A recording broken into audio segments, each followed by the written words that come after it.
মা জঙ্গল থেকে শাক তুলতে ঝোপের আড়ালে গিয়েছিলেন। আমি পেছনে গিয়ে তার কোমর জড়িয়ে ধরে তার ঘাড়ে মুখ রেখে বললাম, মা, তোমার এই দেহস্পর্শ আমার সমস্ত রক্ত গরম করে দেয়। আমি তোমাকে আমার প্রেমিকা হিসেবে চাই। মা হাত থেকে শাকের ঝুড়ি ফেলে ফেললেন।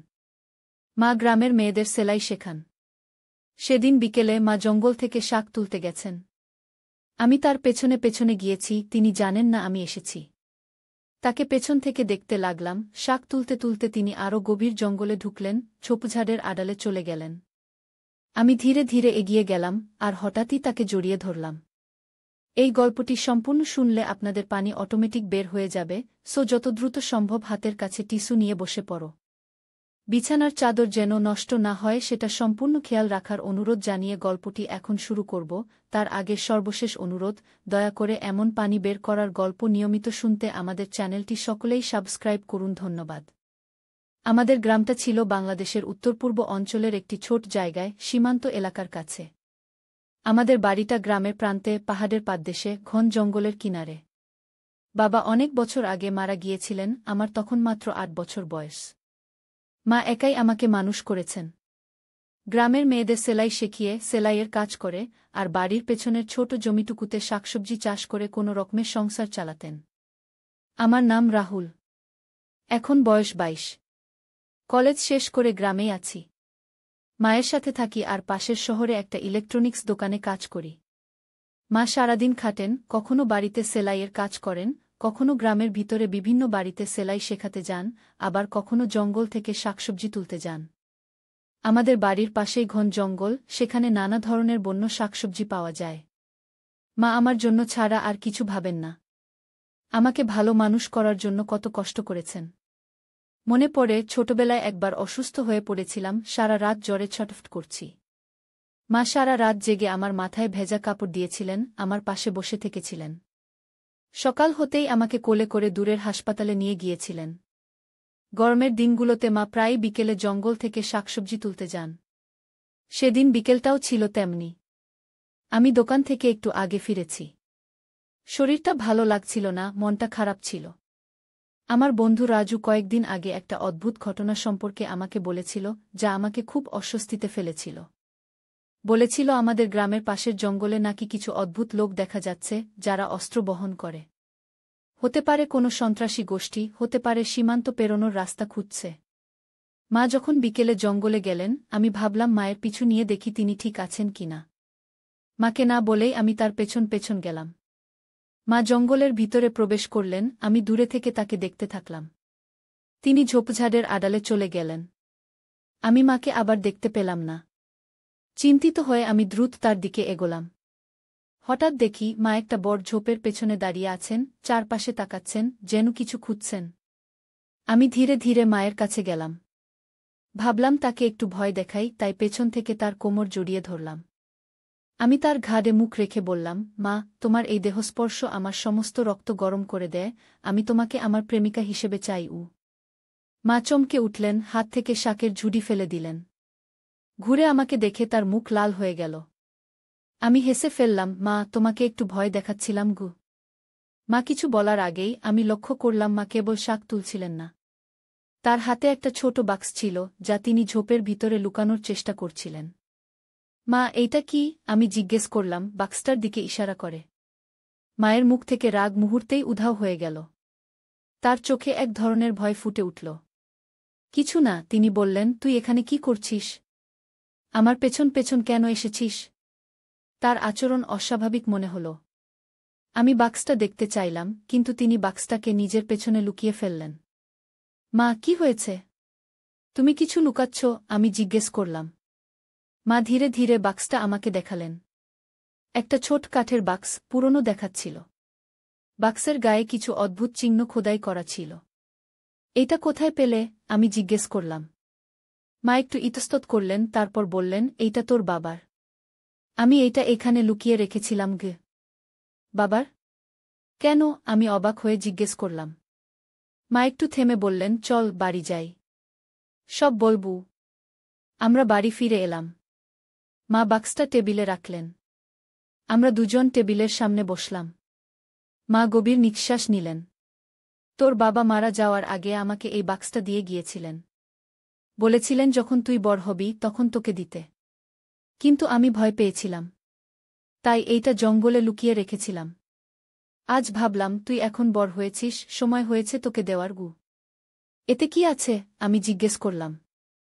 মা বাক্সটা খুললেন। ভিতরে ছিল একটা ডায়েরি, একটা পুরনো কম্পাস, একটা চাবি আর একটা পুরনো ফটো। ফটোতে আমার বাবা দাঁড়িয়ে আছেন কয়েকজন লোকের সাথে একটা পাহাড়ের পাদদেশে। তোর বাবা আসলে কি করতেন? আমি জিজ্ঞেস করলাম। মা আবার গভীর নিঃশ্বাস নিলেন। তোর বাবা ছিলেন একজন আর্কিওলজিস্ট, প্রত্নতাত্ত্বিক।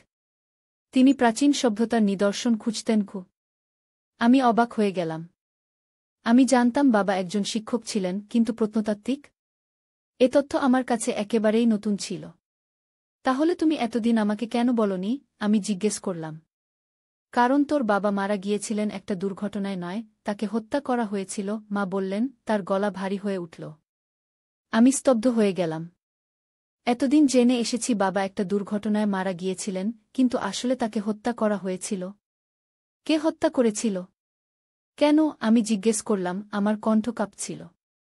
তোর বাবা এখানকার পাহাড়ে একটা প্রাচীন মন্দিরের সন্ধান পেয়েছিলেন। সেখানে নাকি একটা গুপ্তধন আছে। এই খবর একটা সন্ত্রাসী গোষ্ঠীর কানে গেল।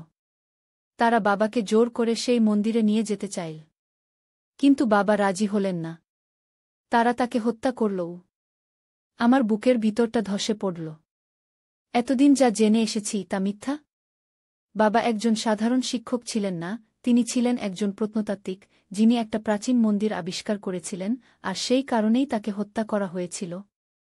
তুমি এসব জানতে? আমি জিজ্ঞেস করলাম। হ্যাঁ, জানতাম, মা বললেন, কিন্তু আমি ভয় পেয়েছিলাম। তাই তোকে বলিনি। ভাবলাম তুই যদি এসব জানিস তাহলে তুইও বিপদে পড়বি গু। আমি ডায়েরিটা খুললাম। সেখানে বাবার হাতের লেখা ছিল। লেখাগুলো অনেকটাই পুরনো হয়ে গিয়েছিল, কিছু কিছু লেখা আর পড়া যাচ্ছিল না। আমি পড়তে লাগলাম। আমি সবশেষে একটি প্রাচীন মন্দিরের সন্ধান পেয়েছি। এই মন্দির সম্ভবত খ্রিস্টপূর্ব ৫ম শতাব্দীর। এখানে প্রাচীন বৌদ্ধ ধর্মের চর্চা হতো। কিন্তু মন্দিরের ভিতরের স্থাপত্য ও চিত্রকর্ম সম্পর্কে আমি যা আবিষ্কার করেছি তা আমাকে বিস্মিত করেছে। এখানে শুধুমাত্র বৌদ্ধ ধর্মের চিহ্নই নয়, হিন্দু ও জৈন ধর্মের চিহ্ন পাওয়া গেছে। এমনকি কিছু চিহ্ন আছে যা কোনো ধর্মের সাথেই মিলছে না। এগুলো কি কোনো হারিয়ে যাওয়া সভ্যতার চিহ্ন? মন্দিরের মূল কক্ষটি এখনও খুঁজে পাওয়া যায়নি। আমার ধারণা মূল কক্ষে একটি গুপ্তধন আছে, যা শুধু সম্পদ নয়, প্রাচীন জ্ঞানের ভাণ্ডারও হতে পারে। কিন্তু আমি একাই এই গবেষণা করতে পারব না। আমার সহকর্মী রাজীব এখানে আসছেন আগামী সপ্তাহে। তবে আমার কেন জানি মনে হচ্ছে কেউ আমাকে অনুসরণ করছে গি। এরপর আর কিছু লেখা ছিল না। হয়তো বাবা আর লেখার সময় পাননি। আমি মায়ের দিকে তাকালাম। তিনি চুপচাপ বসেছিলেন। এই মন্দির কোথায়? আমি জিজ্ঞেস করলাম। জানি না, মা বললেন, বাবা কখনো বলেননি। ডায়েরিতেও লেখা নেই গু। আমি বাক্সের ভিতরের জিনিসগুলোর দিকে তাকালাম। কম্পাসটা খুব পুরনো ছিল, কিন্তু এখনও কাজ করছিল। চাবিটা ছোট ছিল, কোনো ঘরের চাবি নয়, হয়তো কোনো বাক্সের চাবি। পুরনো ফটোটা আবার দেখলাম। বাবার পাশে যারা দাঁড়িয়েছিলেন তাদের একজনকে আমি চিনতে পারলাম। তিনি ছিলেন প্রফেসর সেন, এখনও জীবিত ছিলেন, আমাদের গ্রাম থেকে কিছুটা দূরে একটি কলেজে পড়াতেন। মা, এই লোকটি তো প্রফেসর সেন, তাই না? আমি জিজ্ঞেস করলাম ফটোতে আঙুল দিয়ে দেখিয়ে। মা ফটোর দিকে তাকালেন। হ্যাঁ, উনি তোর বাবার সহকর্মী ছিলেন গু। ডায়েরিতে রাজীব নামের একজন সহকর্মীর কথা লেখা আছে। উনি কি রাজীব? আমি জিজ্ঞেস করলাম। না, মা বললেন, রাজীব ছিলেন আরেকজন গু। আমি প্রফেসর সেনের সাথে দেখা করব, আমি বললাম, তিনি হয়তো জানেন মন্দিরটা কোথায় গু। মা চমকে উঠলেন। না না, তিনি বললেন, তুই এসব থেকে দূরে থাক। তোর বাবা এর জন্যই তো মারা গেলেন গু। কিন্তু মা, আমাকে জানতে হবে। বাবা কেন মারা গেলেন তার আবিষ্কারের বিষয়ে আমাকে জানতে হবে, আমি বললাম। মা বুঝতে পারলেন আমাকে থামানো যাবে না। তিনি গভীর নিঃশ্বাস ফেললেন। ঠিক আছে, তিনি বললেন, কিন্তু সাবধানে থাকবি উ। পরের দিন সকালে আমি প্রফেসর সেনের বাড়ি গেলাম। তিনি আমাদের গ্রাম থেকে প্রায় ১০ কিলোমিটার দূরের একটি শহরে থাকতেন। আমি তার ঠিকানা জানতাম, কারণ আমার কলেজের একজন শিক্ষক তার সাথে পরিচিত ছিলেন। প্রফেসর সেনের বাড়ি ছিল একটি ছোট কিন্তু সুন্দর বাড়ি। আমি দরজায় নক করলাম। কিছুক্ষণ পর একজন বৃদ্ধ লোক দরজা খুললেন। তিনি ছিলেন প্রফেসর সেন। আমি তাকে আগে কখনো দেখিনি, কিন্তু ফটো থেকে চিনতে পারলাম। তার চুল সাদা হয়ে গিয়েছিল, মুখে বয়সের ছাপ ছিল, কিন্তু চোখে এখনও গানের দীপ্তি ছিল। নমস্কার, আমি বললাম, আমি রাহুল, অভিজিৎ সরকারের ছেলে গু। প্রফেসর সেনের চোখ বড় হয়ে গেল। অভিজিৎ সরকারের ছেলে? এসো, ভিতরে এসো, তিনি বললেন। আমি ভিতরে গেলাম। তার ঘরটি বইয়ে ভরা ছিল, দেয়ালে নানা ধরনের প্রাচীন পুঁথি ও চিত্রের ছবি ঝুলছিল। তোমার বাবার কথা প্রায়ই মনে পড়ে, প্রফেসর সেন বললেন। তিনি একজন অসাধারণ প্রত্নতাত্ত্বিক ছিলেন। তার সেই দুর্ঘটনার খবরে আমরা সবাই বিধ্বস্ত হয়ে গিয়েছিলাম গো। আসলে সেটা কোনো দুর্ঘটনা ছিল না, আমি বললাম, তাকে হত্যা করা হয়েছিল। প্রফেসর সেনের মুখ পাংশু হয়ে গেল। তুমি কি করে জানলে? তিনি জিজ্ঞেস করলেন। আমি তাকে মায়ের কাছ থেকে পাওয়া বাক্স ও ডায়েরির কথা বললাম। তিনি গভীর নিঃশ্বাস ফেললেন। হ্যাঁ, এটা সত্যিই, তিনি বললেন, তোমার বাবাকে হত্যা করা হয়েছিল। আমরা সবাই জানতাম, কিন্তু প্রমাণের অভাবে কিছু করতে পারিনি গিয়ে। আপনি কি জানেন মন্দিরটা কোথায়? আমি জিজ্ঞেস করলাম। প্রফেসর সেন কিছুক্ষণ চুপ থাকলেন। তারপর বললেন, হ্যাঁ, আমি জানি। কিন্তু সেটা খুব বিপজ্জনক জায়গা। তোমার বাবা সেখানে গিয়েছিলেন আর ফিরে আসেননি গিয়ে। আমাকে বলুন, আমি বললাম, আমি জানতে চাই। প্রফেসর সেন একটু ভাবলেন। তারপর একটা পুরনো মানচিত্র বের করলেন। এই দেখো, তিনি বললেন, মানচিত্রে একটা জায়গা দেখিয়ে, এখানে একটা পাহাড় আছে, নাম কাল পাহাড়। এই পাহাড়ের উত্তর দিকে, প্রায় মাঝামাঝি উচ্চতায়, একটা গুহা আছে। সেই গুহার ভিতরেই মন্দিরটা আমি মানচিত্রটা দেখলাম। কালপাহাড় আমাদের গ্রাম থেকে প্রায় ২০ কিলোমিটার দূরে ছিল। আপনি সেখানে গিয়েছিলেন? আমি জিজ্ঞেস করলাম। হ্যাঁ, একবার, প্রফেসর সেন বললেন, তোমার বাবার সাথে। কিন্তু আমরা মন্দিরের মূল কক্ষে প্রবেশ করতে পারিনি। সেখানে একটা দরজা আছে যা বন্ধ আছে। তোমার বাবা সেই দরজা খোলার চাবি খুঁজেছিলেন। আমি জানি না তিনি খুঁজে পেয়েছিলেন কিনা। আমি বাবার বাক্সে একটা চাবি পেয়েছি, আমি বললাম। প্রফেসর সেনের চোখ উজ্জ্বল হয়ে উঠল। সত্যি? দেখাও আমাকে আমি পকেট থেকে চাবিটা বের করে তাকে দিলাম। তিনি সেটা মনোযোগ দিয়ে পরীক্ষা করলেন। হ্যাঁ, এটা সেই দরজার চাবি হতে পারে, তিনি বললেন। এই চাবিটা অস্বাভাবিক, দেখো, এর ডগায় বিশেষ নকশা আছে। এটা কোনো সাধারণ তালার চাবি নয়। আমি সেখানে যেতে চাই, আমি বললাম। প্রফেসর সেন দীর্ঘশ্বাস ফেললেন। আমি জানতাম তুমি এটাই বলবে। তোমার বাবাও ঠিক তোমার মতোই ছিলেন, সাহসী, অনুসন্ধিৎসু। কিন্তু মনে রেখো, এটা বিপজ্জনক। সেই সন্ত্রাসী গোষ্ঠী এখনও সক্রিয় থাকতে পারে কি? আমি জানি, কিন্তু আমাকে যেতেই হবে। বাবার অসমাপ্ত কাজ আমি শেষ করতে চাই। তাহলে আমিও তোমার সাথে যাব, প্রফেসর সেন বললেন। আমি অবাক হয়ে গেলাম। সত্যি? আপনি? হ্যাঁ, তিনি বললেন, তোমার বাবা আমার বন্ধু ছিলেন। আমি তার অসমাপ্ত কাজ পূর্ণ করতে সাহায্য করব। বয়স হয়েছে, কিন্তু এখনও শক্তি আছে গি। পরের দিন সকালে আমরা যাত্রা শুরু করলাম। আমি রাতেই মাকে সব বলেছিলাম। তিনি প্রথমে রাজি হননি, কিন্তু শেষ পর্যন্ত আমার জেদ দেখে সম্মতি দিয়েছিলেন। সাবধানে থাকিস, তিনি বলেছিলেন, তোর বাবার মতো তুইও যেন হারিয়ে না যাস। প্রফেসর সেন তার পুরনো জিপটা নিয়ে এসেছিলেন।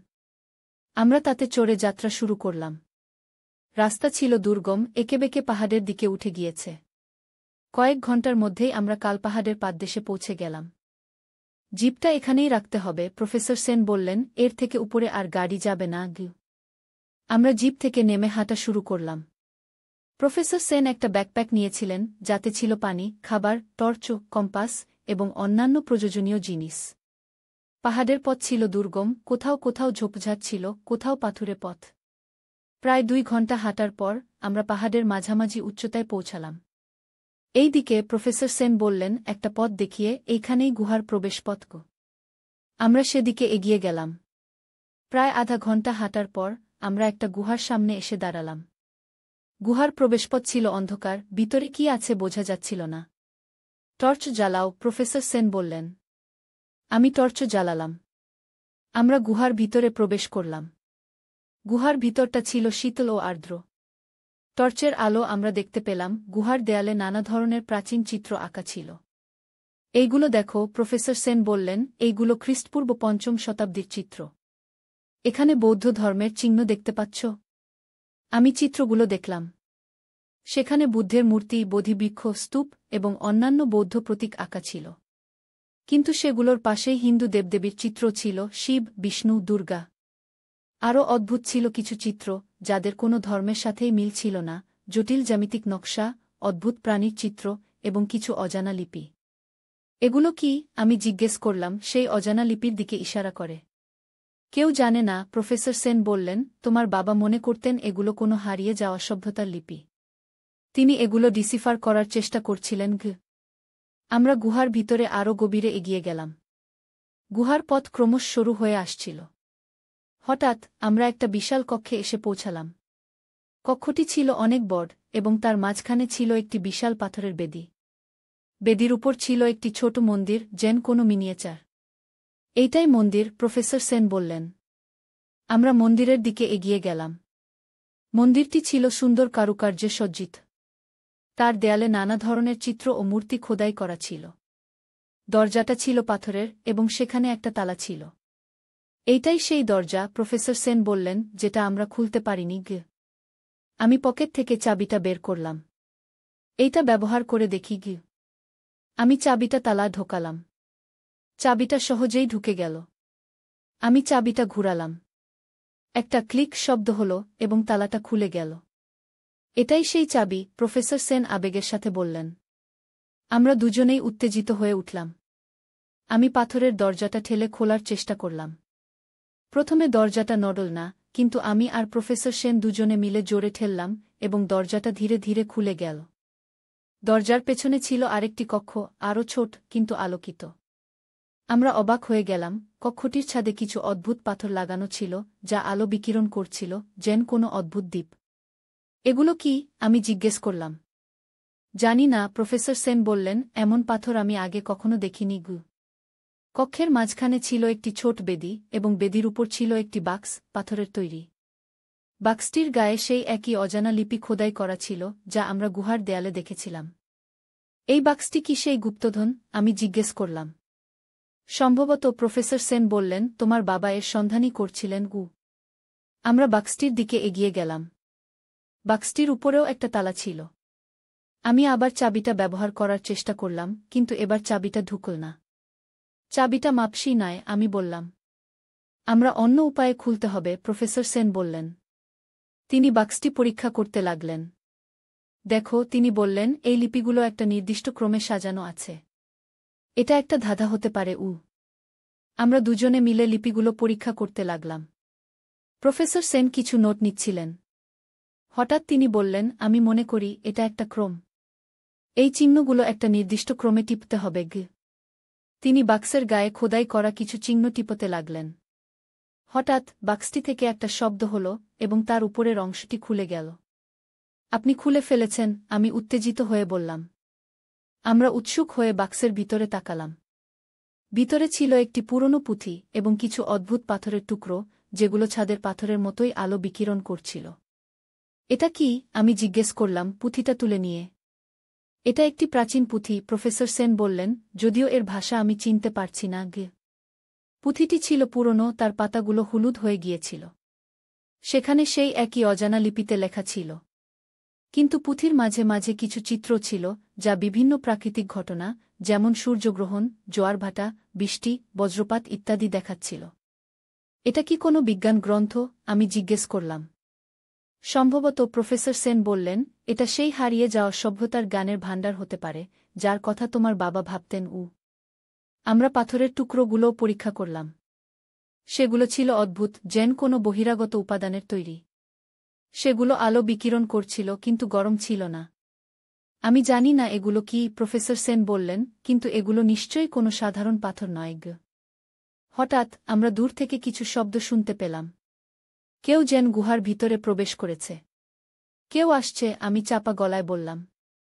বাক্সটা বন্ধ করো, প্রফেসর সেন বললেন, পুঁথি আর পাথরগুলো নাও।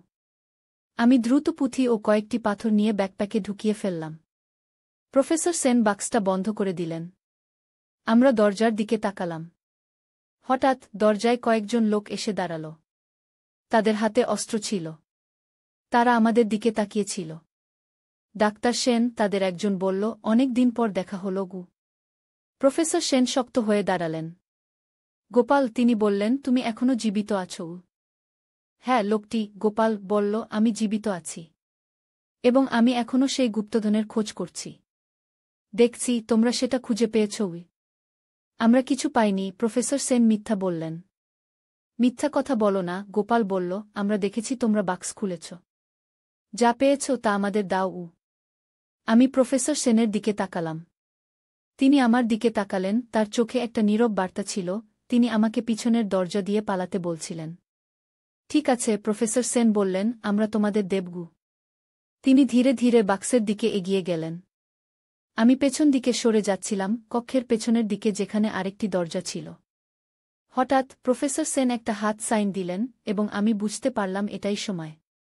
আমি দ্রুত পেছনের দরজা দিয়ে বেরিয়ে গেলাম। পেছনে শুনতে পেলাম গোপাল চিৎকার করছে, ওকে ধরো।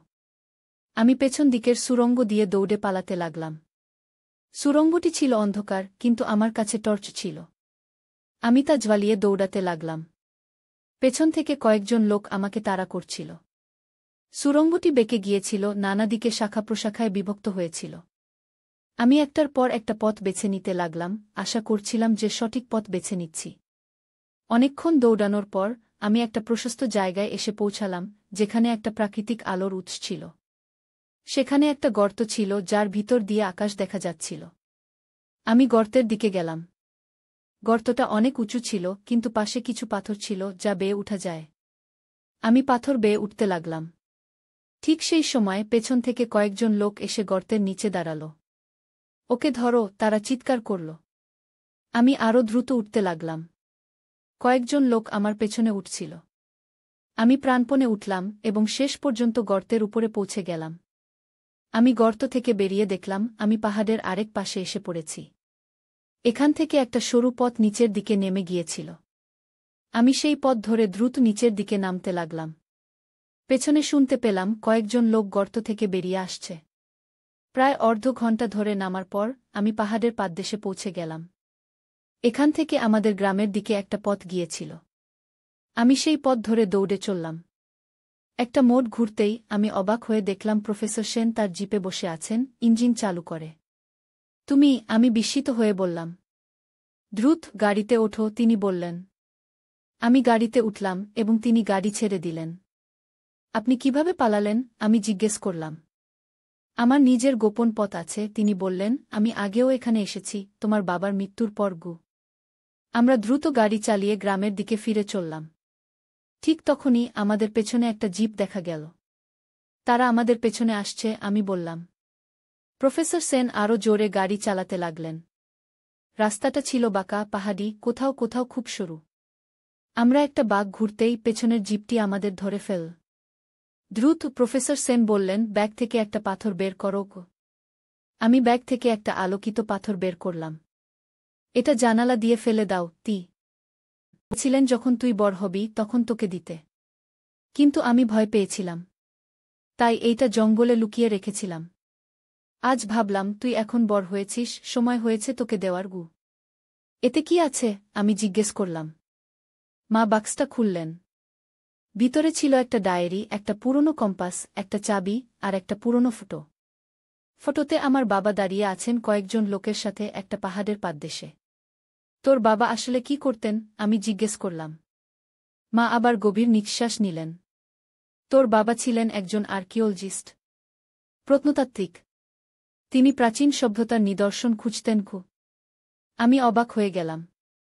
আমি জানতাম বাবা একজন শিক্ষক ছিলেন, কিন্তু প্রত্নতাত্ত্বিক? এ তথ্য আমার কাছে একেবারেই নতুন ছিল।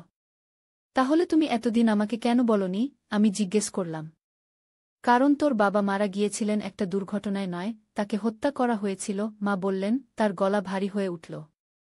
আমি স্তব্ধ হয়ে গেলাম। এতদিন জেনে এসেছি বাবা একটা দুর্ঘটনায় মারা গিয়েছিলেন, কিন্তু আসলে তাকে হত্যা করা হয়েছিল। কে হত্যা করেছিল? কেন? আমি জিজ্ঞেস করলাম, আমার কণ্ঠ কাঁপছিল। তোর বাবা এখানকার পাহাড়ে একটা প্রাচীন মন্দিরের সন্ধান পেয়েছিলেন। সেখানে নাকি একটা গুপ্তধন আছে। এই খবর একটা সন্ত্রাসী গোষ্ঠীর কানে গেল। তারা বাবাকে জোর করে সেই মন্দিরে নিয়ে যেতে চাইল। কিন্তু বাবা রাজি হলেন না। তারা তাকে হত্যা করলও। আমার বুকের ভিতরটা ধসে পড়ল। এতদিন যা জেনে এসেছি তা মিথ্যা? বাবা একজন সাধারণ শিক্ষক ছিলেন না, তিনি ছিলেন একজন প্রত্নতাত্ত্বিক, যিনি একটা প্রাচীন মন্দির আবিষ্কার করেছিলেন, আর সেই কারণেই তাকে হত্যা করা হয়েছিল। তুমি এসব জানতে? আমি জিজ্ঞেস করলাম। হ্যাঁ, জানতাম, মা বললেন, কিন্তু আমি ভয় পেয়েছিলাম। তাই তোকে বলিনি। ভাবলাম তুই যদি এসব জানিস তাহলে তুইও বিপদে পড়বি গু। আমি ডায়েরিটা খুললাম। সেখানে বাবার হাতের লেখা ছিল। লেখাগুলো অনেকটাই পুরনো হয়ে গিয়েছিল, কিছু কিছু লেখা আর পড়া যাচ্ছিল না। আমি পড়তে লাগলাম। আমি সবশেষে একটি প্রাচীন মন্দিরের সন্ধান পেয়েছি। এই মন্দির সম্ভবত খ্রিস্টপূর্ব ৫ম শতাব্দীর। এখানে প্রাচীন বৌদ্ধ ধর্মের চর্চা হতো। কিন্তু মন্দিরের ভিতরের স্থাপত্য ও চিত্রকর্ম সম্পর্কে আমি যা আবিষ্কার করেছি তা আমাকে বিস্মিত করেছে। এখানে শুধুমাত্র বৌদ্ধ ধর্মের চিহ্নই নয়, হিন্দু ও জৈন ধর্মের চিহ্ন পাওয়া গেছে। এমনকি কিছু চিহ্ন আছে যা কোনো ধর্মের সাথেই মিলছে না।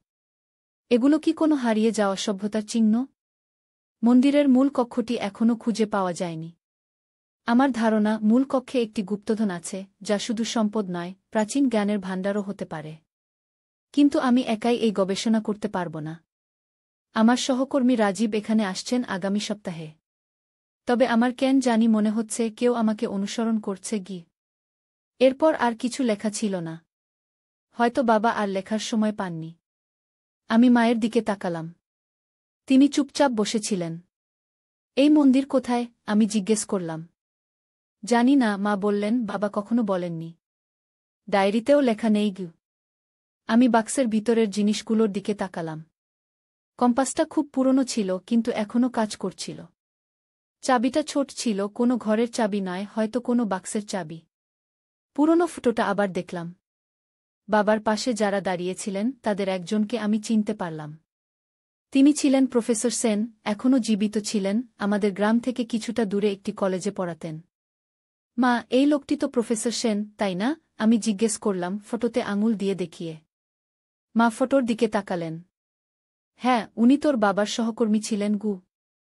ডায়েরিতে রাজীব নামের একজন সহকর্মীর কথা লেখা আছে। উনি কি রাজীব? আমি জিজ্ঞেস করলাম। না, মা বললেন, রাজীব ছিলেন আরেকজন গু। আমি প্রফেসর সেনের সাথে দেখা করব, আমি বললাম, তিনি হয়তো জানেন মন্দিরটা কোথায় গু। মা চমকে উঠলেন। না না, তিনি বললেন, তুই এসব থেকে দূরে থাক। তোর বাবা এর জন্যই তো মারা গেলেন গু। কিন্তু মা, আমাকে জানতে হবে। বাবা কেন মারা গেলেন তার আবিষ্কারের বিষয়ে আমাকে জানতে হবে, আমি বললাম।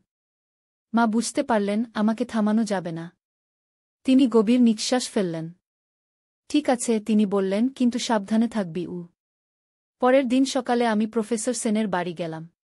তিনি আমাদের গ্রাম থেকে প্রায় ১০ কিলোমিটার দূরের একটি শহরে থাকতেন। আমি তার ঠিকানা জানতাম, কারণ আমার কলেজের একজন শিক্ষক তার সাথে পরিচিত ছিলেন। প্রফেসর সেনের বাড়ি ছিল একটি ছোট কিন্তু সুন্দর বাড়ি। আমি দরজায় নক করলাম। কিছুক্ষণ পর একজন বৃদ্ধ লোক দরজা খুললেন। তিনি ছিলেন প্রফেসর সেন। আমি তাকে আগে কখনো দেখিনি, কিন্তু ফটো থেকে চিনতে পারলাম।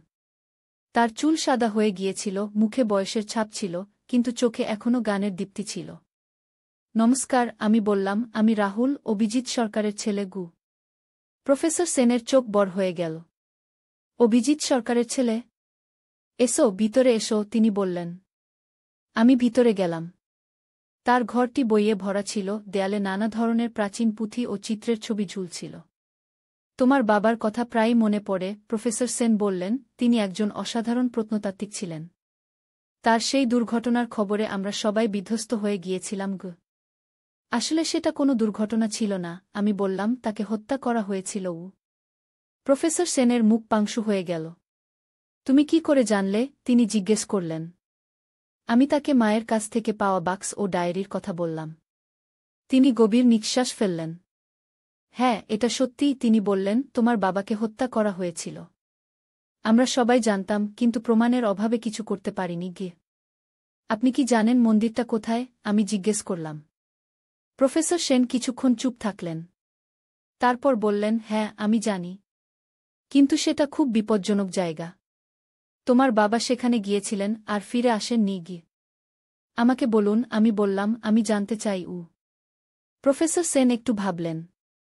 তারপর একটা পুরনো মানচিত্র বের করলেন। এই দেখো, তিনি বললেন, মানচিত্রে একটা জায়গা দেখিয়ে, এখানে একটা পাহাড় আছে, নাম কাল পাহাড়। এই পাহাড়ের উত্তর দিকে প্রায় মাঝামাঝি উচ্চতায় একটা গুহা আছে। সেই গুহার ভিতরেই মন্দিরটা। আমি মানচিত্রটা দেখলাম।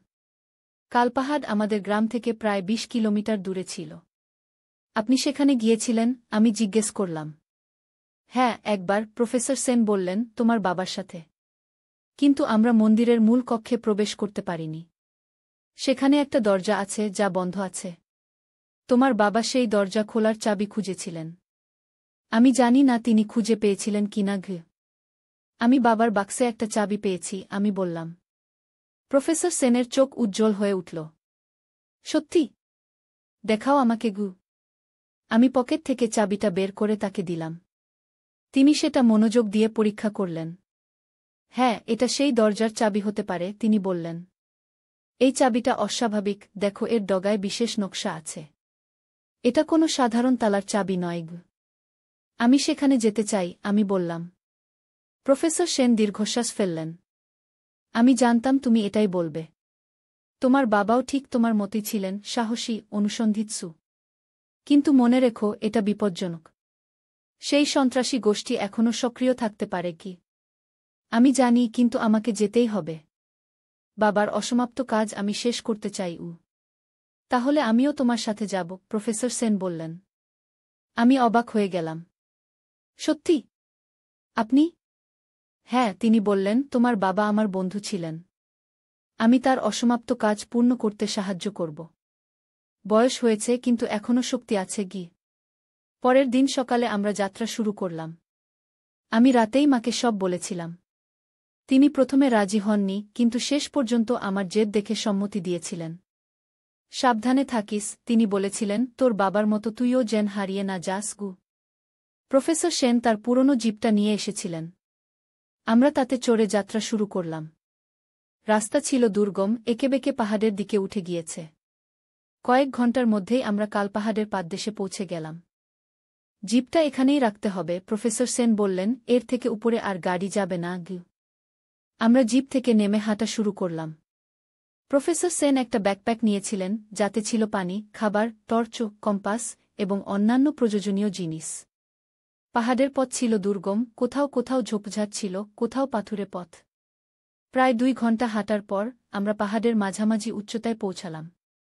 এই দিকে প্রফেসর সেন বললেন, একটা পথ দেখিয়ে, এইখানেই গুহার প্রবেশপথ।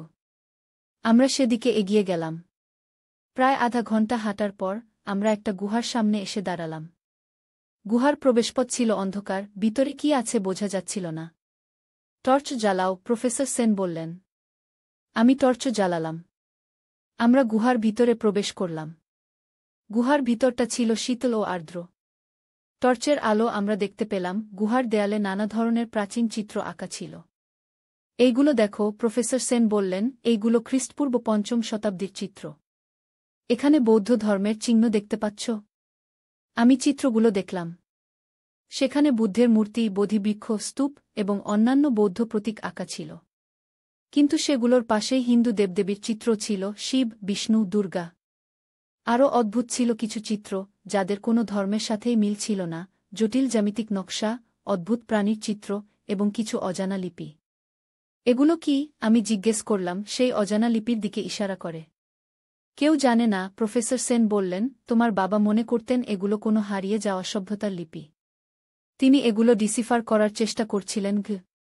আমরা গুহার ভিতরে আরও গভীরে এগিয়ে গেলাম। গুহার পথ ক্রমশ সরু হয়ে আসছিল। হঠাৎ আমরা একটা বিশাল কক্ষে এসে পৌঁছালাম।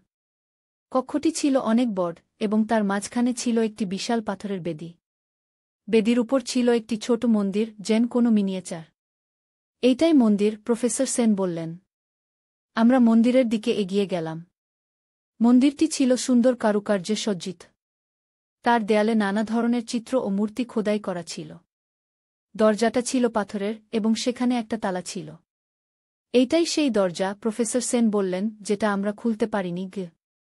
আমি পকেট থেকে চাবিটা বের করলাম। এইটা ব্যবহার করে দেখি কি। আমি চাবিটা তালায় ঢোকালাম। চাবিটা সহজেই ঢুকে গেল। আমি চাবিটা ঘুরালাম। একটা ক্লিক শব্দ হল এবং তালাটা খুলে গেল। এটাই সেই চাবি, প্রফেসর সেন আবেগের সাথে বললেন। আমরা দুজনেই উত্তেজিত হয়ে উঠলাম। আমি পাথরের দরজাটা ঠেলে খোলার চেষ্টা করলাম।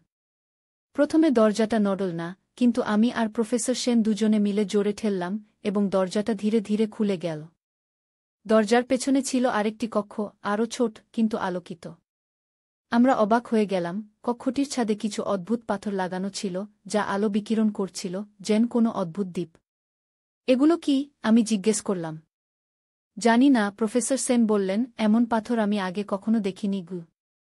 কক্ষের মাঝখানে ছিল একটি ছোট বেদি এবং বেদির উপর ছিল একটি বাক্স, পাথরের তৈরি। বাক্সটির গায়ে সেই একই অজানা লিপি খোদাই করা ছিল, যা আমরা গুহার দেয়ালে দেখেছিলাম। এই বাক্সটি কি সেই গুপ্তধন? আমি জিজ্ঞেস করলাম। সম্ভবত, প্রফেসর সেন বললেন, তোমার বাবা এর সন্ধানই করছিলেন গু। আমরা বাক্সটির দিকে এগিয়ে গেলাম। বাক্সটির উপরেও একটা তালা ছিল। আমি আবার চাবিটা ব্যবহার করার চেষ্টা করলাম, কিন্তু এবার চাবিটা ঢুকল না। চাবিটা মাপসই নয়, আমি বললাম। আমরা অন্য উপায়ে খুলতে হবে, প্রফেসর সেন বললেন। তিনি বাক্সটি পরীক্ষা করতে লাগলেন। দেখো, তিনি বললেন, এই লিপিগুলো একটা নির্দিষ্ট ক্রমে সাজানো আছে। এটা একটা ধাঁধা হতে পারে উ। আমরা দুজনে মিলে লিপিগুলো পরীক্ষা করতে লাগলাম। প্রফেসর সেন কিছু নোট নিচ্ছিলেন। হঠাৎ তিনি বললেন, আমি মনে করি এটা একটা ক্রম। এই চিহ্নগুলো একটা নির্দিষ্ট ক্রমে টিপতে হবে গ। তিনি বাক্সের গায়ে খোদাই করা কিছু চিহ্ন টিপতে লাগলেন। হঠাৎ বাক্সটি থেকে একটা শব্দ হল এবং তার উপরের অংশটি খুলে গেল। আপনি খুলে ফেলেছেন, আমি উত্তেজিত হয়ে বললাম। আমরা উৎসুক হয়ে বাক্সের ভিতরে তাকালাম। ভিতরে ছিল একটি পুরনো পুঁথি এবং কিছু অদ্ভুত পাথরের টুকরো, যেগুলো ছাদের পাথরের মতোই আলো বিকিরণ করছিল। এটা কি? আমি জিজ্ঞেস করলাম, পুঁথিটা তুলে নিয়ে। এটা একটি প্রাচীন পুঁথি, প্রফেসর সেন বললেন, যদিও এর ভাষা আমি চিনতে পারছি না গে। পুঁথিটি ছিল পুরনো, তার পাতাগুলো হলুদ হয়ে গিয়েছিল। সেখানে সেই একই অজানা লিপিতে লেখা ছিল। কিন্তু পুঁথির মাঝে মাঝে কিছু চিত্র ছিল, যা বিভিন্ন প্রাকৃতিক ঘটনা, যেমন সূর্যগ্রহণ, জোয়ারভাটা, বৃষ্টি, বজ্রপাত ইত্যাদি দেখাচ্ছিল। এটা কি কোনো বিজ্ঞান গ্রন্থ? আমি জিজ্ঞেস করলাম। সম্ভবত, প্রফেসর সেন বললেন, এটা সেই হারিয়ে যাওয়া সভ্যতার জ্ঞানের ভাণ্ডার হতে পারে, যার কথা তোমার বাবা ভাবতেন উ। আমরা পাথরের টুকরোগুলোও পরীক্ষা করলাম। সেগুলো ছিল অদ্ভুত, যেন কোনো বহিরাগত উপাদানের তৈরি। সেগুলো আলো বিকিরণ করছিল, কিন্তু গরম ছিল না। আমি জানি না এগুলো কি, প্রফেসর সেন বললেন, কিন্তু এগুলো নিশ্চয়ই কোনো সাধারণ পাথর নয় গ। হঠাৎ আমরা দূর থেকে কিছু শব্দ শুনতে পেলাম। কেউ যেন গুহার ভিতরে প্রবেশ করেছে। কেউ আসছে, আমি চাপা গলায় বললাম। বাক্সটা বন্ধ করো, প্রফেসর সেন বললেন, পুঁথি আর পাথরগুলো নাও উ। আমি দ্রুত পুঁথি ও কয়েকটি পাথর নিয়ে ব্যাকপ্যাকে ঢুকিয়ে ফেললাম। প্রফেসর সেন বাক্সটা বন্ধ করে দিলেন। আমরা দরজার দিকে তাকালাম। হঠাৎ দরজায় কয়েকজন লোক এসে দাঁড়াল। তাদের হাতে অস্ত্র ছিল। তারা আমাদের দিকে তাকিয়েছিল। ডাক্তার সেন, তাদের একজন বলল, অনেক দিন পর দেখা হল গু। প্রফেসর সেন শক্ত হয়ে দাঁড়ালেন। গোপাল, তিনি বললেন, তুমি এখনো জীবিত আছো? হ্যাঁ, লোকটি, গোপাল বলল, আমি জীবিত আছি। এবং আমি এখনো সেই গুপ্তধনের খোঁজ করছি। দেখছি তোমরা সেটা খুঁজে পেয়েছ। আমরা কিছু পাইনি, প্রফেসর সেন মিথ্যা বললেন। মিথ্যা কথা বলো না, গোপাল বলল, আমরা দেখেছি তোমরা বাক্স খুলেছ। যা পেয়েছ তা আমাদের দাও উ। আমি প্রফেসর সেনের দিকে তাকালাম। তিনি আমার দিকে তাকালেন, তার চোখে একটা নীরব বার্তা ছিল, তিনি আমাকে পিছনের দরজা দিয়ে পালাতে বলছিলেন। ঠিক আছে, প্রফেসর সেন বললেন, আমরা তোমাদের দেবগু। তিনি ধীরে ধীরে বাক্সের দিকে এগিয়ে গেলেন। আমি পেছন দিকে সরে যাচ্ছিলাম, কক্ষের পেছনের দিকে, যেখানে আরেকটি দরজা ছিল। হঠাৎ প্রফেসর সেন একটা হাত সাইন দিলেন এবং আমি বুঝতে পারলাম এটাই সময়। আমি দ্রুত পেছনের দরজা দিয়ে বেরিয়ে গেলাম। পেছনে শুনতে পেলাম গোপাল চিৎকার করছে, ওকে ধরো। আমি পেছন দিকের সুড়ঙ্গ দিয়ে দৌড়ে পালাতে লাগলাম। সুড়ঙ্গটি ছিল অন্ধকার, কিন্তু আমার কাছে টর্চ ছিল। আমি তা জ্বালিয়ে দৌড়াতে লাগলাম। পেছন থেকে কয়েকজন লোক আমাকে তাড়া করছিল। সুড়ঙ্গটি বেঁকে গিয়েছিল, নানা দিকে শাখা প্রশাখায় বিভক্ত হয়েছিল। আমি একটার পর একটা পথ বেছে নিতে লাগলাম, আশা করছিলাম যে সঠিক পথ বেছে নিচ্ছি। অনেকক্ষণ দৌড়ানোর পর আমি একটা প্রশস্ত জায়গায় এসে পৌঁছালাম, যেখানে একটা প্রাকৃতিক আলোর উৎস ছিল। সেখানে একটা গর্ত ছিল যার ভিতর দিয়ে আকাশ দেখা যাচ্ছিল। আমি গর্তের দিকে গেলাম। গর্তটা অনেক উঁচু ছিল, কিন্তু পাশে কিছু পাথর ছিল যা বেয়ে উঠা যায়। আমি পাথর বেয়ে উঠতে লাগলাম। ঠিক সেই সময় পেছন থেকে কয়েকজন লোক এসে গর্তের নিচে দাঁড়াল। ওকে ধরো, তারা চিৎকার করল। আমি আরও দ্রুত উঠতে লাগলাম। কয়েকজন লোক আমার পেছনে উঠছিল। আমি প্রাণপণে উঠলাম এবং শেষ পর্যন্ত গর্তের উপরে পৌঁছে গেলাম। আমি গর্ত থেকে বেরিয়ে দেখলাম আমি পাহাড়ের আরেক পাশে এসে পড়েছি। এখান থেকে একটা সরু পথ নিচের দিকে নেমে গিয়েছিল। আমি সেই পথ ধরে দ্রুত নিচের দিকে নামতে লাগলাম। পেছনে শুনতে পেলাম কয়েকজন লোক গর্ত থেকে বেরিয়ে আসছে। প্রায় অর্ধ ঘণ্টা ধরে নামার পর আমি পাহাড়ের পাদদেশে পৌঁছে গেলাম। এখান থেকে আমাদের গ্রামের দিকে একটা পথ গিয়েছিল। আমি সেই পথ ধরে দৌড়ে চললাম। একটা মোড় ঘুরতেই আমি অবাক হয়ে দেখলাম প্রফেসর সেন তার জিপে বসে আছেন, ইঞ্জিন চালু করে। তুমি? আমি বিস্মিত হয়ে বললাম। দ্রুত গাড়িতে ওঠো, তিনি বললেন। আমি গাড়িতে উঠলাম এবং তিনি গাড়ি ছেড়ে দিলেন। আপনি কিভাবে পালালেন? আমি জিজ্ঞেস করলাম। আমার নিজের গোপন পথ আছে, তিনি বললেন। আমি আগেও এখানে এসেছি, তোমার বাবার মৃত্যুর পর গু। আমরা দ্রুত গাড়ি চালিয়ে গ্রামের দিকে ফিরে চললাম। ঠিক তখনই আমাদের পেছনে একটা জিপ দেখা গেল। তারা আমাদের পেছনে আসছে, আমি বললাম। প্রফেসর সেন আরও জোরে গাড়ি চালাতে লাগলেন। রাস্তাটা ছিল বাঁকা, পাহাড়ি, কোথাও কোথাও খুব সরু। আমরা একটা বাঁক ঘুরতেই পেছনের জিপটি আমাদের ধরে ফেল। দ্রুত প্রফেসর সেন বললেন, ব্যাগ থেকে একটা পাথর বের করো। আমি ব্যাগ থেকে একটা আলোকিত পাথর বের করলাম। এটা জানালা দিয়ে ফেলে দাও, তি ছিলেন যখন তুই বড় হবি তখন তোকে দিতে। কিন্তু আমি ভয় পেয়েছিলাম। তাই এইটা জঙ্গলে লুকিয়ে রেখেছিলাম। আজ ভাবলাম তুই এখন বড় হয়েছিস, সময় হয়েছে তোকে দেওয়ার গু। এতে কি আছে? আমি জিজ্ঞেস করলাম। মা বাক্সটা খুললেন। ভিতরে ছিল একটা ডায়েরি, একটা পুরনো কম্পাস, একটা চাবি আর একটা পুরনো ফুটো। ফটোতে আমার বাবা দাঁড়িয়ে আছেন কয়েকজন লোকের সাথে একটা পাহাড়ের পাদদেশে। তোর বাবা আসলে কি করতেন? আমি জিজ্ঞেস করলাম। মা আবার গভীর নিঃশ্বাস নিলেন। তোর বাবা ছিলেন একজন আর্কিওলজিস্ট, প্রত্নতাত্ত্বিক। তিনি প্রাচীন সভ্যতার নিদর্শন খুঁজতেন।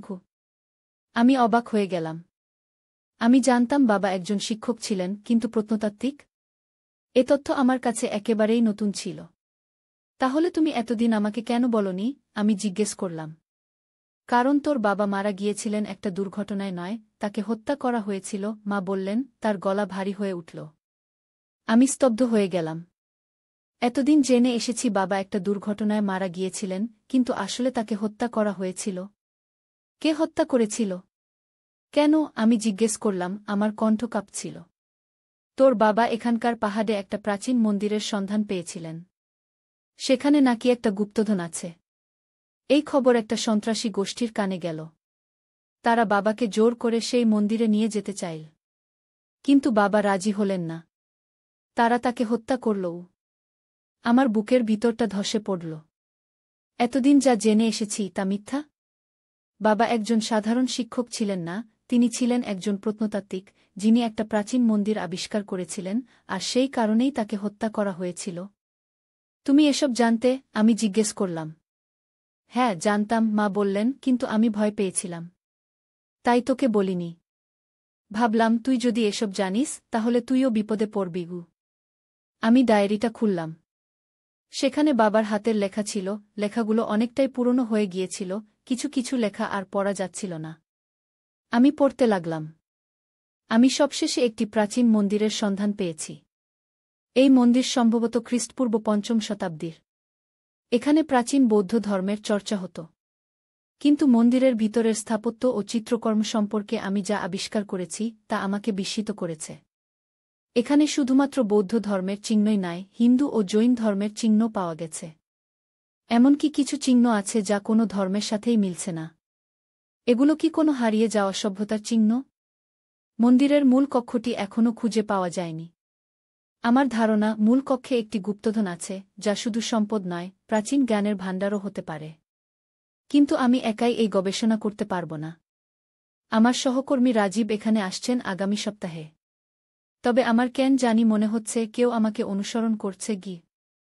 এরপর আর কিছু লেখা ছিল না। হয়তো বাবা আর লেখার সময় পাননি। আমি মায়ের দিকে তাকালাম। তিনি চুপচাপ বসেছিলেন। এই মন্দির কোথায়? আমি জিজ্ঞেস করলাম। জানি না, মা বললেন, বাবা কখনো বলেননি।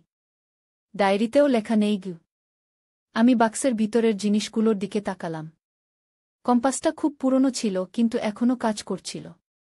চাবিটা ছোট ছিল, কোনো ঘরের চাবি নয়, হয়তো কোনো বাক্সের চাবি। পুরনো ফটোটা আবার দেখলাম। বাবার পাশে যারা দাঁড়িয়েছিলেন তাদের একজনকে আমি চিনতে পারলাম। তিনি ছিলেন প্রফেসর সেন, এখনও জীবিত ছিলেন, আমাদের গ্রাম থেকে কিছুটা দূরে একটি কলেজে পড়াতেন। মা, এই লোকটি তো প্রফেসর সেন, তাই না? আমি জিজ্ঞেস করলাম, ফটোতে আঙুল দিয়ে দেখিয়ে। মা ফটোর দিকে তাকালেন। হ্যাঁ, উনি তোর বাবার সহকর্মী ছিলেন গু। ডায়েরিতে রাজীব নামের একজন সহকর্মীর কথা লেখা আছে। উনি কি রাজীব? আমি জিজ্ঞেস করলাম। না, মা বললেন, রাজীব ছিলেন আরেকজন গু। আমি প্রফেসর সেনের সাথে দেখা করব, আমি বললাম। তিনি হয়তো জানেন মন্দিরটা কোথায় গু। মা চমকে উঠলেন। না না, তিনি বললেন, তুই এসব থেকে দূরে থাক। তোর বাবা এর জন্যই তো মারা গেলেন গু। কিন্তু মা, আমাকে জানতে হবে। বাবা কেন মারা গেলেন তার আবিষ্কারের বিষয়ে আমাকে জানতে হবে, আমি বললাম। মা বুঝতে পারলেন আমাকে থামানো যাবে না। তিনি গভীর নিঃশ্বাস ফেললেন। ঠিক আছে, তিনি বললেন, কিন্তু সাবধানে থাকবি উ। পরের দিন সকালে আমি প্রফেসর সেনের বাড়ি গেলাম। তিনি আমাদের গ্রাম থেকে প্রায় 10 কিলোমিটার দূরের একটি শহরে থাকতেন। আমি তার ঠিকানা জানতাম, কারণ আমার কলেজের একজন শিক্ষক তার সাথে পরিচিত ছিলেন। প্রফেসর সেনের বাড়ি ছিল একটি ছোট কিন্তু সুন্দর বাড়ি। আমি দরজায় নক করলাম। কিছুক্ষণ পর একজন বৃদ্ধ লোক দরজা খুললেন। তিনি ছিলেন প্রফেসর সেন। আমি তাকে আগে কখনো দেখিনি, কিন্তু ফটো থেকে চিনতে পারলাম। তার চুল সাদা হয়ে গিয়েছিল, মুখে বয়সের ছাপ ছিল, কিন্তু চোখে এখনও গানের দীপ্তি ছিল। নমস্কার, আমি বললাম, আমি রাহুল, অভিজিৎ সরকারের ছেলে গু। প্রফেসর সেনের চোখ বড় হয়ে গেল। অভিজিৎ সরকারের ছেলে? এসো, ভিতরে এসো, তিনি বললেন। আমি ভিতরে গেলাম। তার ঘরটি বইয়ে ভরা ছিল, দেয়ালে নানা ধরনের প্রাচীন পুঁথি ও চিত্রের ছবি ঝুলছিল। তোমার বাবার কথা প্রায়ই মনে পড়ে, প্রফেসর সেন বললেন। তিনি একজন অসাধারণ প্রত্নতাত্ত্বিক ছিলেন। তার সেই দুর্ঘটনার খবরে আমরা সবাই বিধ্বস্ত হয়ে গিয়েছিলাম গু। আসলে সেটা কোনো দুর্ঘটনা ছিল না, আমি বললাম, তাকে হত্যা করা হয়েছিল উ। প্রফেসর সেনের মুখ পাংশু হয়ে গেল। তুমি কি করে জানলে? তিনি জিজ্ঞেস করলেন। আমি তাকে মায়ের কাছ থেকে পাওয়া বাক্স ও ডায়েরির কথা বললাম। তিনি গভীর নিঃশ্বাস ফেললেন। হ্যাঁ, এটা সত্যি, তিনি বললেন, তোমার বাবাকে হত্যা করা হয়েছিল। আমরা সবাই জানতাম, কিন্তু প্রমাণের অভাবে কিছু করতে পারিনি গিয়ে। আপনি কি জানেন মন্দিরটা কোথায়? আমি জিজ্ঞেস করলাম। প্রফেসর সেন কিছুক্ষণ চুপ থাকলেন। তারপর বললেন, হ্যাঁ, আমি জানি। কিন্তু সেটা খুব বিপজ্জনক জায়গা। তোমার বাবা সেখানে গিয়েছিলেন আর ফিরে আসেননি গিয়ে। আমাকে বলুন, আমি বললাম, আমি জানতে চাই উ। প্রফেসর সেন একটু ভাবলেন। তারপর একটা পুরনো মানচিত্র বের করলেন। এই দেখো, তিনি বললেন, মানচিত্রে একটা জায়গা দেখিয়ে, এখানে একটা পাহাড় আছে, নাম কাল পাহাড়। এই পাহাড়ের উত্তর দিকে, প্রায় মাঝামাঝি উচ্চতায়, একটা গুহা আছে। সেই গুহার ভিতরেই মন্দিরটা ঘ। আমি মানচিত্রটা দেখলাম। কালপাহাড় আমাদের গ্রাম থেকে প্রায় 20 কিলোমিটার দূরে ছিল। আপনি সেখানে গিয়েছিলেন? আমি জিজ্ঞেস করলাম। হ্যাঁ, একবার, প্রফেসর সেন বললেন, তোমার বাবার সাথে। কিন্তু আমরা মন্দিরের মূল কক্ষে প্রবেশ করতে পারিনি।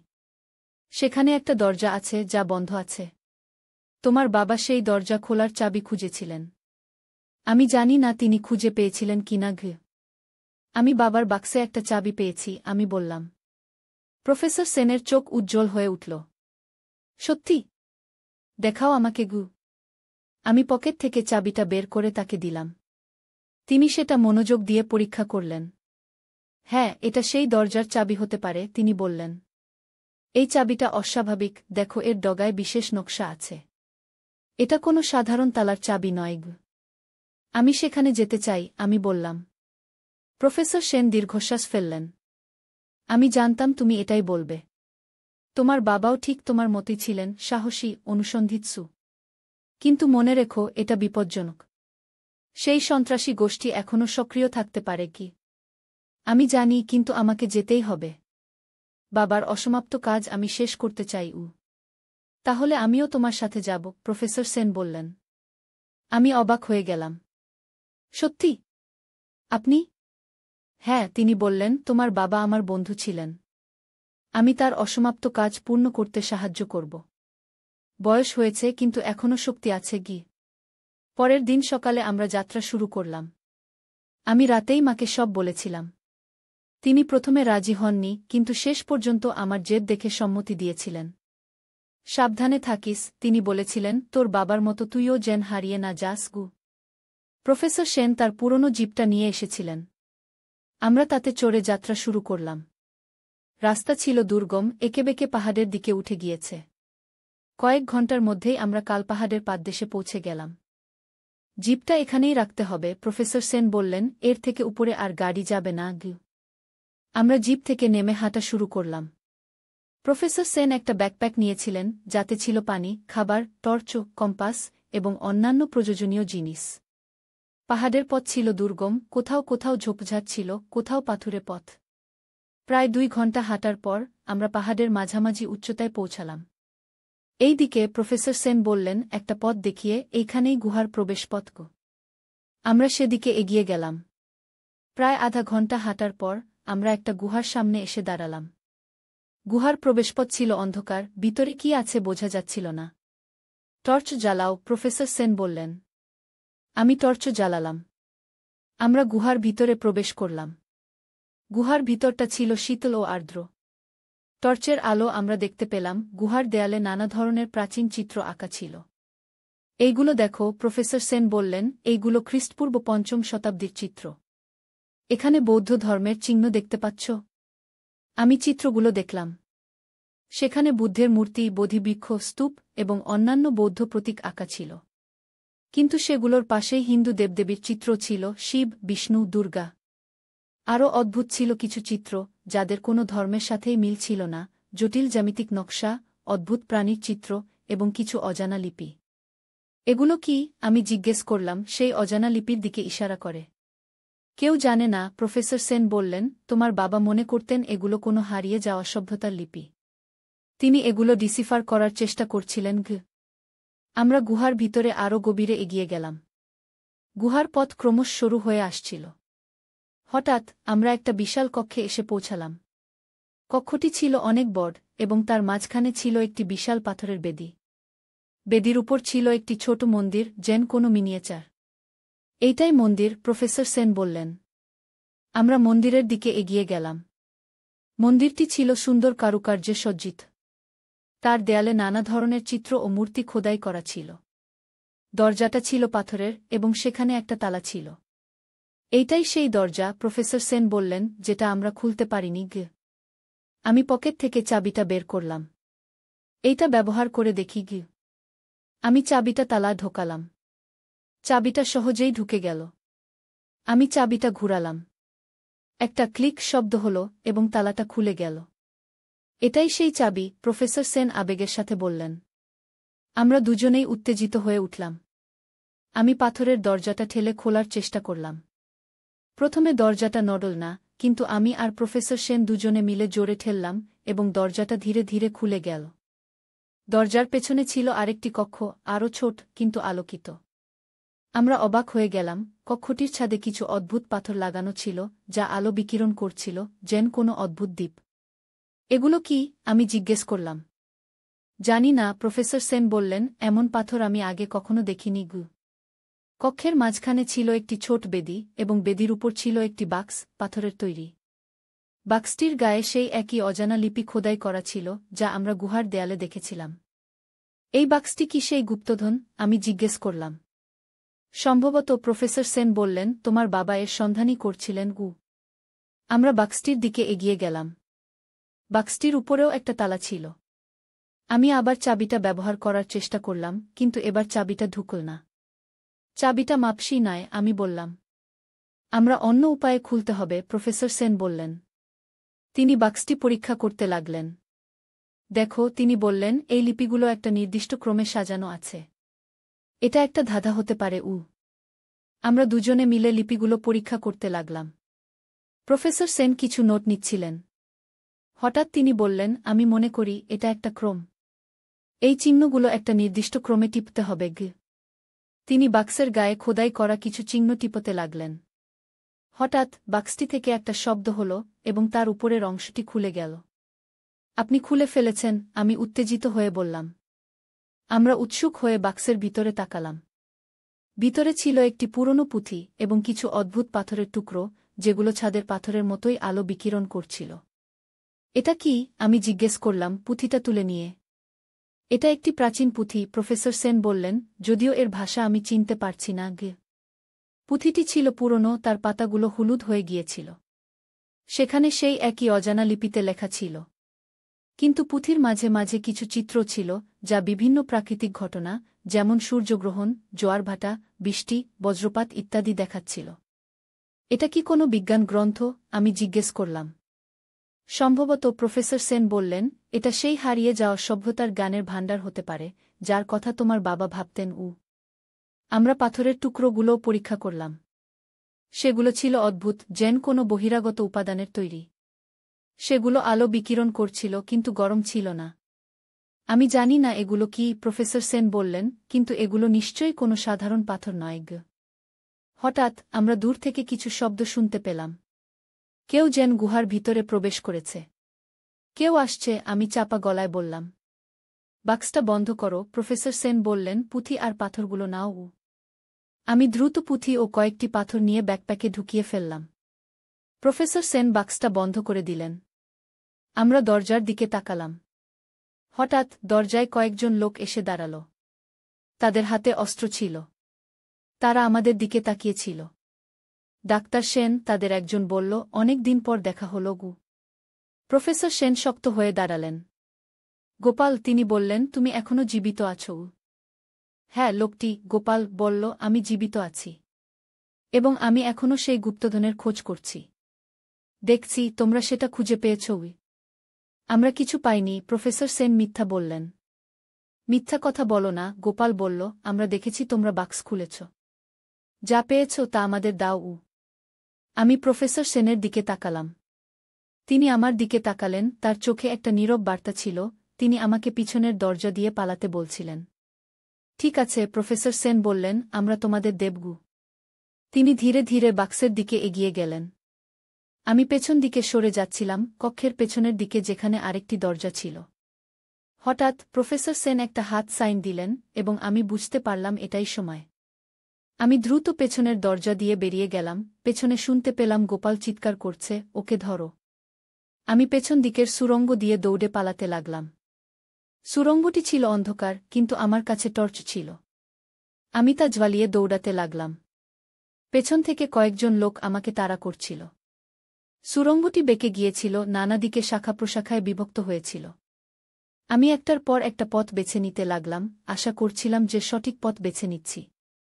অনেকক্ষণ দৌড়ানোর পর আমি একটা প্রশস্ত জায়গায় এসে পৌঁছালাম, যেখানে একটা প্রাকৃতিক আলোর উৎস ছিল।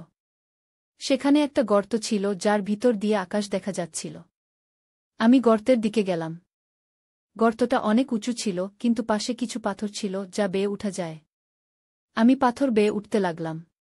ঠিক সেই সময় পেছন থেকে কয়েকজন লোক এসে গর্তের নিচে দাঁড়াল। ওকে ধরো, তারা চিৎকার করল। আমি আরও দ্রুত উঠতে লাগলাম। কয়েকজন লোক আমার পেছনে উঠছিল। আমি প্রাণপণে উঠলাম এবং শেষ পর্যন্ত গর্তের উপরে পৌঁছে গেলাম। আমি গর্ত থেকে বেরিয়ে দেখলাম আমি পাহাড়ের আরেক পাশে এসে পড়েছি। এখান থেকে একটা সরু পথ নিচের দিকে নেমে গিয়েছিল। আমি সেই পথ ধরে দ্রুত নিচের দিকে নামতে লাগলাম। পেছনে শুনতে পেলাম কয়েকজন লোক গর্ত থেকে বেরিয়ে আসছে।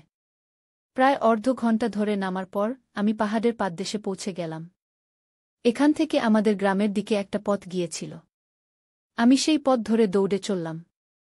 একটা মোড় ঘুরতেই আমি অবাক হয়ে দেখলাম প্রফেসর সেন তার জিপে বসে আছেন, ইঞ্জিন চালু করে।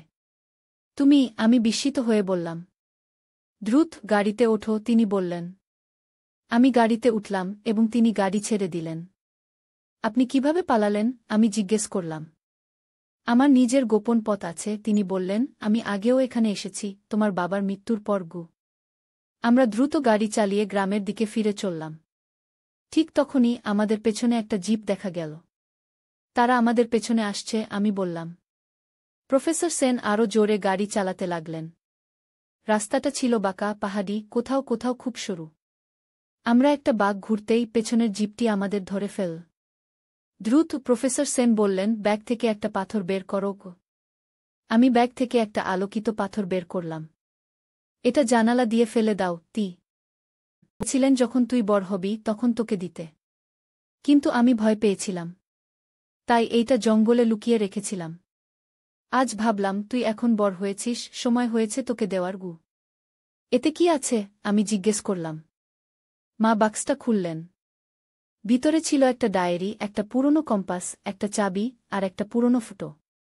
ফটোতে আমার বাবা দাঁড়িয়ে আছেন কয়েকজন লোকের সাথে একটা পাহাড়ের পাদদেশে। তোর বাবা আসলে কি করতেন? আমি জিজ্ঞেস করলাম। মা আবার গভীর নিঃশ্বাস নিলেন। তোর বাবা ছিলেন একজন আর্কিওলজিস্ট, প্রত্নতাত্ত্বিক। তিনি প্রাচীন সভ্যতার নিদর্শন খুঁজতেন। আমি অবাক হয়ে গেলাম। আমি জানতাম বাবা একজন শিক্ষক ছিলেন, কিন্তু প্রত্নতাত্ত্বিক? এ তথ্য আমার কাছে একেবারেই নতুন ছিল। তাহলে তুমি এতদিন আমাকে কেন বলনি? আমি জিজ্ঞেস করলাম। কারণ তোর বাবা মারা গিয়েছিলেন একটা দুর্ঘটনায় নয়, তাকে হত্যা করা হয়েছিল, মা বললেন। তার গলা ভারী হয়ে উঠল। আমি স্তব্ধ হয়ে গেলাম।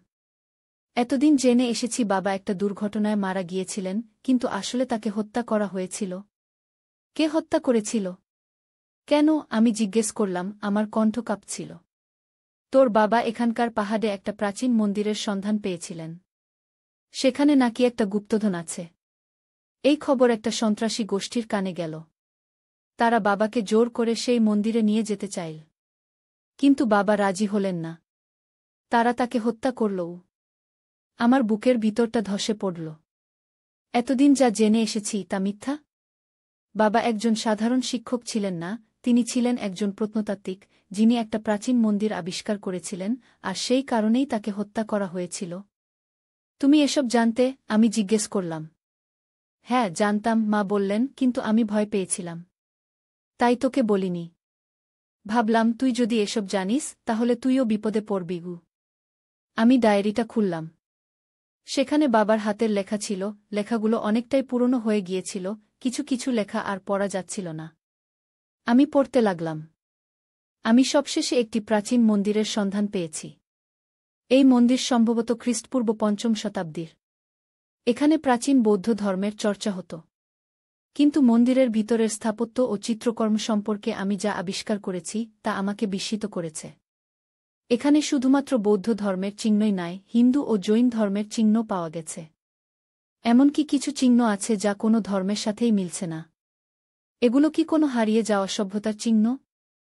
মন্দিরের মূল কক্ষটি এখনও খুঁজে পাওয়া যায়নি। আমার ধারণা মূল কক্ষে একটি গুপ্তধন আছে, যা শুধু সম্পদ নয়, প্রাচীন জ্ঞানের ভাণ্ডারও হতে পারে। কিন্তু আমি একাই এই গবেষণা করতে পারব না। আমার সহকর্মী রাজীব এখানে আসছেন আগামী সপ্তাহে। তবে আমার কেন জানি মনে হচ্ছে কেউ আমাকে অনুসরণ করছে। এরপর আর কিছু লেখা ছিল না। হয়তো বাবা আর লেখার সময় পাননি। আমি মায়ের দিকে তাকালাম। তিনি চুপচাপ বসেছিলেন। এই মন্দির কোথায়? আমি জিজ্ঞেস করলাম। জানি না, মা বললেন, বাবা কখনো বলেননি। ডায়েরিতেও লেখা নেই। আমি বাক্সের ভিতরের জিনিসগুলোর দিকে তাকালাম। কম্পাসটা খুব পুরনো ছিল, কিন্তু এখনও কাজ করছিল। চাবিটা ছোট ছিল, কোনো ঘরের চাবি নয়, হয়তো কোনো বাক্সের চাবি। পুরনো ফটোটা আবার দেখলাম। বাবার পাশে যারা দাঁড়িয়েছিলেন তাদের একজনকে আমি চিনতে পারলাম।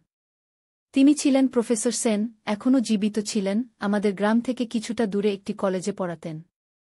মা, এই লোকটি তো প্রফেসর সেন, তাই না? আমি জিজ্ঞেস করলাম, ফটোতে আঙুল দিয়ে দেখিয়ে। মা ফটোর দিকে তাকালেন। হ্যাঁ, উনি তোর বাবার সহকর্মী ছিলেন। ডায়েরিতে রাজীব নামের একজন সহকর্মীর কথা লেখা আছে। উনি কি রাজীব? আমি জিজ্ঞেস করলাম। না, মা বললেন, রাজীব ছিলেন আরেকজন। আমি প্রফেসর সেনের সাথে দেখা করব, আমি বললাম। তিনি হয়তো জানেন মন্দিরটা কোথায়। মা চমকে উঠলেন। না না, তিনি বললেন, তুই এসব থেকে দূরে থাক। তোর বাবা এর জন্যই তো মারা গেলেন গু। কিন্তু মা, আমাকে জানতে হবে। বাবা কেন মারা গেলেন তার আবিষ্কারের বিষয়ে আমাকে জানতে হবে, আমি বললাম। মা বুঝতে পারলেন আমাকে থামানো যাবে না। তিনি গভীর নিঃশ্বাস ফেললেন। ঠিক আছে, তিনি বললেন, কিন্তু সাবধানে থাকবি। পরের দিন সকালে আমি প্রফেসর সেনের বাড়ি গেলাম। তিনি আমাদের গ্রাম থেকে প্রায় 10 কিলোমিটার দূরের একটি শহরে থাকতেন। আমি তার ঠিকানা জানতাম, কারণ আমার কলেজের একজন শিক্ষক তার সাথে পরিচিত ছিলেন। প্রফেসর সেনের বাড়ি ছিল একটি ছোট কিন্তু সুন্দর বাড়ি। আমি দরজায় নক করলাম। কিছুক্ষণ পর একজন বৃদ্ধ লোক দরজা খুললেন। তিনি ছিলেন প্রফেসর সেন। আমি তাকে আগে কখনো দেখিনি, কিন্তু ফটো থেকে চিনতে পারলাম। তার চুল সাদা হয়ে গিয়েছিল, মুখে বয়সের ছাপ ছিল, কিন্তু চোখে এখনও গানের দীপ্তি ছিল। নমস্কার, আমি বললাম, আমি রাহুল, অভিজিৎ সরকারের ছেলে গু। প্রফেসর সেনের চোখ বড় হয়ে গেল। অভিজিৎ সরকারের ছেলে? এসো, ভিতরে এসো, তিনি বললেন। আমি ভিতরে গেলাম। তার ঘরটি বইয়ে ভরা ছিল, দেয়ালে নানা ধরনের প্রাচীন পুঁথি ও চিত্রের ছবি ঝুলছিল। তোমার বাবার কথা প্রায়ই মনে পড়ে, প্রফেসর সেন বললেন। তিনি একজন অসাধারণ প্রত্নতাত্ত্বিক ছিলেন। তার সেই দুর্ঘটনার খবরে আমরা সবাই বিধ্বস্ত হয়ে গিয়েছিলাম গু। আসলে সেটা কোনো দুর্ঘটনা ছিল না, আমি বললাম, তাকে হত্যা করা হয়েছিল। প্রফেসর সেনের মুখ পাংশু হয়ে গেল। তুমি কি করে জানলে? তিনি জিজ্ঞেস করলেন। আমি তাকে মায়ের কাছ থেকে পাওয়া বাক্স ও ডায়েরির কথা বললাম। তিনি গভীর নিঃশ্বাস ফেললেন। হ্যাঁ, এটা সত্যি, তিনি বললেন, তোমার বাবাকে হত্যা করা হয়েছিল। আমরা সবাই জানতাম, কিন্তু প্রমাণের অভাবে কিছু করতে পারিনি গিয়ে। আপনি কি জানেন মন্দিরটা কোথায়? আমি জিজ্ঞেস করলাম। প্রফেসর সেন কিছুক্ষণ চুপ থাকলেন। তারপর বললেন, হ্যাঁ, আমি জানি। কিন্তু সেটা খুব বিপজ্জনক জায়গা। তোমার বাবা সেখানে গিয়েছিলেন আর ফিরে আসেননি গিয়ে। আমাকে বলুন, আমি বললাম, আমি জানতে চাই। প্রফেসর সেন একটু ভাবলেন। তারপর একটা পুরনো মানচিত্র বের করলেন। এই দেখো, তিনি বললেন, মানচিত্রে একটা জায়গা দেখিয়ে, এখানে একটা পাহাড় আছে, নাম কাল পাহাড়। এই পাহাড়ের উত্তর দিকে প্রায় মাঝামাঝি উচ্চতায় একটা গুহা আছে। সেই গুহার ভিতরেই মন্দিরটা আমি মানচিত্রটা দেখলাম। কালপাহাড় আমাদের গ্রাম থেকে প্রায় 20 কিলোমিটার দূরে ছিল। আপনি সেখানে গিয়েছিলেন? আমি জিজ্ঞেস করলাম। হ্যাঁ, একবার, প্রফেসর সেন বললেন, তোমার বাবার সাথে। কিন্তু আমরা মন্দিরের মূল কক্ষে প্রবেশ করতে পারিনি। সেখানে একটা দরজা আছে যা বন্ধ আছে। তোমার বাবা সেই দরজা খোলার চাবি খুঁজেছিলেন। আমি জানি না তিনি খুঁজে পেয়েছিলেন কিনা। আমি বাবার বাক্সে একটা চাবি পেয়েছি, আমি বললাম। প্রফেসর সেনের চোখ উজ্জ্বল হয়ে উঠল। সত্যি? দেখাও আমাকে গু। আমি পকেট থেকে চাবিটা বের করে তাকে দিলাম। তিনি সেটা মনোযোগ দিয়ে পরীক্ষা করলেন। হ্যাঁ, এটা সেই দরজার চাবি হতে পারে, তিনি বললেন। এই চাবিটা অস্বাভাবিক, দেখো, এর ডগায় বিশেষ নকশা আছে। এটা কোনো সাধারণ তালার চাবি নয়। আমি সেখানে যেতে চাই, আমি বললাম। প্রফেসর সেন দীর্ঘশ্বাস ফেললেন। আমি জানতাম তুমি এটাই বলবে। তোমার বাবাও ঠিক তোমার মতোই ছিলেন, সাহসী, অনুসন্ধিৎসু। কিন্তু মনে রেখো, এটা বিপজ্জনক। সেই সন্ত্রাসী গোষ্ঠী এখনও সক্রিয় থাকতে পারে কি? আমি জানি, কিন্তু আমাকে যেতেই হবে। বাবার অসমাপ্ত কাজ আমি শেষ করতে চাই। তাহলে আমিও তোমার সাথে যাব, প্রফেসর সেন বললেন। আমি অবাক হয়ে গেলাম। সত্যি? আপনি? হ্যাঁ, তিনি বললেন, তোমার বাবা আমার বন্ধু ছিলেন। আমি তার অসমাপ্ত কাজ পূর্ণ করতে সাহায্য করব। বয়স হয়েছে, কিন্তু এখনও শক্তি আছে গি। পরের দিন সকালে আমরা যাত্রা শুরু করলাম। আমি রাতেই মাকে সব বলেছিলাম। তিনি প্রথমে রাজি হননি, কিন্তু শেষ পর্যন্ত আমার জেদ দেখে সম্মতি দিয়েছিলেন। সাবধানে থাকিস, তিনি বলেছিলেন, তোর বাবার মতো তুইও যেন হারিয়ে না যাস গু। প্রফেসর সেন তার পুরনো জিপটা নিয়ে এসেছিলেন। আমরা তাতে চড়ে যাত্রা শুরু করলাম। রাস্তা ছিল দুর্গম, এঁকেবেঁকে পাহাড়ের দিকে উঠে গিয়েছে। কয়েক ঘন্টার মধ্যেই আমরা কালপাহাড়ের পাদদেশে পৌঁছে গেলাম। জিপটা এখানেই রাখতে হবে, প্রফেসর সেন বললেন, এর থেকে উপরে আর গাড়ি যাবে না গু। আমরা জিপ থেকে নেমে হাঁটা শুরু করলাম। প্রফেসর সেন একটা ব্যাকপ্যাক নিয়েছিলেন, যাতে ছিল পানি, খাবার, টর্চ, কম্পাস এবং অন্যান্য প্রয়োজনীয় জিনিস। পাহাড়ের পথ ছিল দুর্গম, কোথাও কোথাও ঝোপঝাড় ছিল, কোথাও পাথুরে পথ। প্রায় 2 ঘণ্টা হাঁটার পর আমরা পাহাড়ের মাঝামাঝি উচ্চতায় পৌঁছালাম। এই দিকে প্রফেসর সেন বললেন, একটা পথ দেখিয়ে, এইখানেই গুহার প্রবেশপথ। আমরা সেদিকে এগিয়ে গেলাম। প্রায় আধা ঘণ্টা হাঁটার পর আমরা একটা গুহার সামনে এসে দাঁড়ালাম। গুহার প্রবেশপথ ছিল অন্ধকার, ভিতরে কি আছে বোঝা যাচ্ছিল না। টর্চ জ্বালাও, প্রফেসর সেন বললেন। আমি টর্চ জ্বালালাম। আমরা গুহার ভিতরে প্রবেশ করলাম। গুহার ভিতরটা ছিল শীতল ও আর্দ্র। টর্চের আলো আমরা দেখতে পেলাম গুহার দেয়ালে নানা ধরনের প্রাচীন চিত্র আঁকা ছিল। এইগুলো দেখো, প্রফেসর সেন বললেন, এইগুলো খ্রিস্টপূর্ব 5ম শতাব্দীর চিত্র। এখানে বৌদ্ধ ধর্মের চিহ্ন দেখতে পাচ্ছ? আমি চিত্রগুলো দেখলাম। সেখানে বুদ্ধের মূর্তি, বোধিবৃক্ষ, স্তূপ এবং অন্যান্য বৌদ্ধ প্রতীক আঁকা ছিল। কিন্তু সেগুলোর পাশেই হিন্দু দেবদেবীর চিত্র ছিল, শিব, বিষ্ণু, দুর্গা। আরও অদ্ভুত ছিল কিছু চিত্র, যাদের কোনো ধর্মের সাথেই মিল ছিল না, জটিল জ্যামিতিক নকশা, অদ্ভুত প্রাণীর চিত্র এবং কিছু অজানা লিপি। এগুলো কি? আমি জিজ্ঞেস করলাম, সেই অজানা লিপির দিকে ইশারা করে।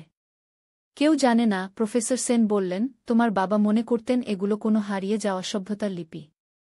তিনি এগুলো ডিসিফার করার চেষ্টা করছিলেন। আমরা গুহার ভিতরে আরও গভীরে এগিয়ে গেলাম। গুহার পথ ক্রমশ সরু হয়ে আসছিল। হঠাৎ আমরা একটা বিশাল কক্ষে এসে পৌঁছালাম। কক্ষটি ছিল অনেক বড় এবং তার মাঝখানে ছিল একটি বিশাল পাথরের বেদি। বেদির উপর ছিল একটি ছোট মন্দির, যেন কোনো মিনিয়েচার। এইটাই মন্দির, প্রফেসর সেন বললেন। আমরা মন্দিরের দিকে এগিয়ে গেলাম। মন্দিরটি ছিল সুন্দর কারুকার্যে সজ্জিত। তার দেয়ালে নানা ধরনের চিত্র ও মূর্তি খোদাই করা ছিল। দরজাটা ছিল পাথরের এবং সেখানে একটা তালা ছিল। এইটাই সেই দরজা, প্রফেসর সেন বললেন, যেটা আমরা খুলতে পারিনি। আমি পকেট থেকে চাবিটা বের করলাম। এইটা ব্যবহার করে দেখি। আমি চাবিটা তালায় ঢোকালাম। চাবিটা সহজেই ঢুকে গেল। আমি চাবিটা ঘুরালাম। একটা ক্লিক শব্দ হল এবং তালাটা খুলে গেল। এটাই সেই চাবি, প্রফেসর সেন আবেগের সাথে বললেন। আমরা দুজনেই উত্তেজিত হয়ে উঠলাম। আমি পাথরের দরজাটা ঠেলে খোলার চেষ্টা করলাম। প্রথমে দরজাটা নড়ল না, কিন্তু আমি আর প্রফেসর সেন দুজনে মিলে জোরে ঠেললাম এবং দরজাটা ধীরে ধীরে খুলে গেল। দরজার পেছনে ছিল আরেকটি কক্ষ, আরও ছোট কিন্তু আলোকিত। আমরা অবাক হয়ে গেলাম। কক্ষটির ছাদে কিছু অদ্ভুত পাথর লাগানো ছিল, যা আলো বিকিরণ করছিল, যেন কোনো অদ্ভুত দ্বীপ। এগুলো কি? আমি জিজ্ঞেস করলাম। জানি না, প্রফেসর সেন বললেন, এমন পাথর আমি আগে কখনো দেখিনি। কক্ষের মাঝখানে ছিল একটি ছোট বেদি এবং বেদির উপর ছিল একটি বাক্স, পাথরের তৈরি। বাক্সটির গায়ে সেই একই অজানা লিপি খোদাই করা ছিল, যা আমরা গুহার দেয়ালে দেখেছিলাম। এই বাক্সটি কি সেই গুপ্তধন? আমি জিজ্ঞেস করলাম। সম্ভবত, প্রফেসর সেন বললেন, তোমার বাবা এর সন্ধানই করছিলেন। আমরা বাক্সটির দিকে এগিয়ে গেলাম। বাক্সটির উপরেও একটা তালা ছিল। আমি আবার চাবিটা ব্যবহার করার চেষ্টা করলাম, কিন্তু এবার চাবিটা ঢুকল না। চাবিটা মাপসই নয়, আমি বললাম। আমরা অন্য উপায়ে খুলতে হবে, প্রফেসর সেন বললেন। তিনি বাক্সটি পরীক্ষা করতে লাগলেন। দেখো, তিনি বললেন, এই লিপিগুলো একটা নির্দিষ্ট ক্রমে সাজানো আছে। এটা একটা ধাঁধা হতে পারে। আমরা দুজনে মিলে লিপিগুলো পরীক্ষা করতে লাগলাম। প্রফেসর সেন কিছু নোট নিচ্ছিলেন। হঠাৎ তিনি বললেন, আমি মনে করি এটা একটা ক্রম। এই চিহ্নগুলো একটা নির্দিষ্ট ক্রমে টিপতে হবে। তিনি বাক্সের গায়ে খোদাই করা কিছু চিহ্ন টিপতে লাগলেন। হঠাৎ বাক্সটি থেকে একটা শব্দ হল এবং তার উপরের অংশটি খুলে গেল।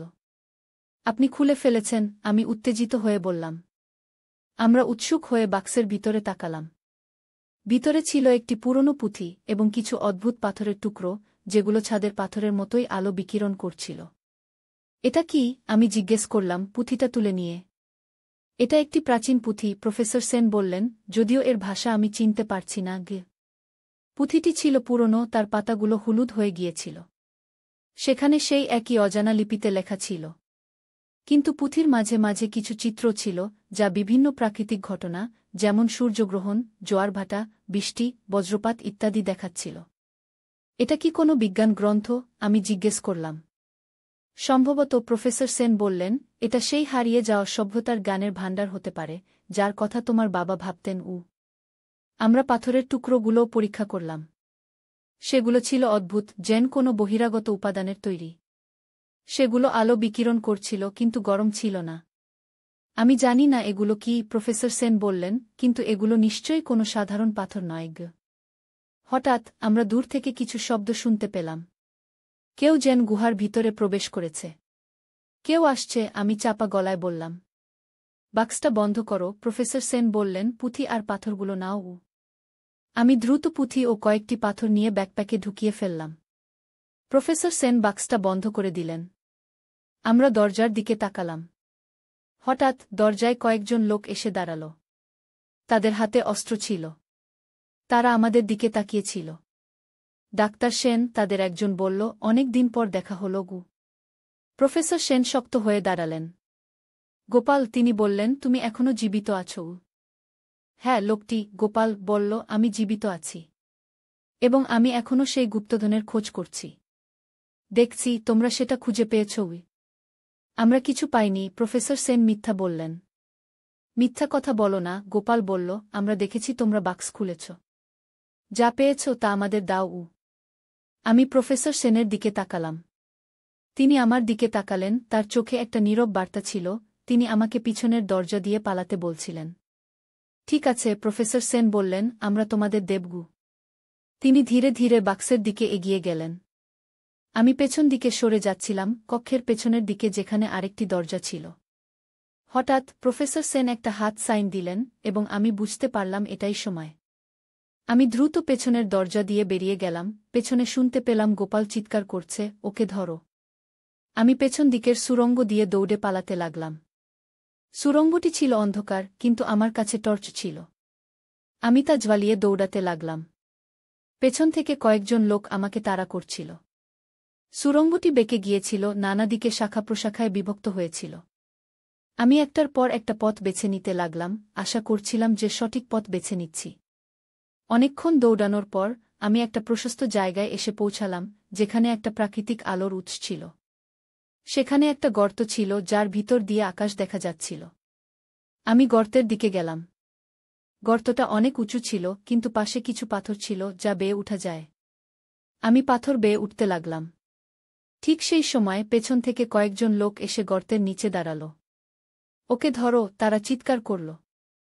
আমি আরও দ্রুত উঠতে লাগলাম। কয়েকজন লোক আমার পেছনে উঠছিল।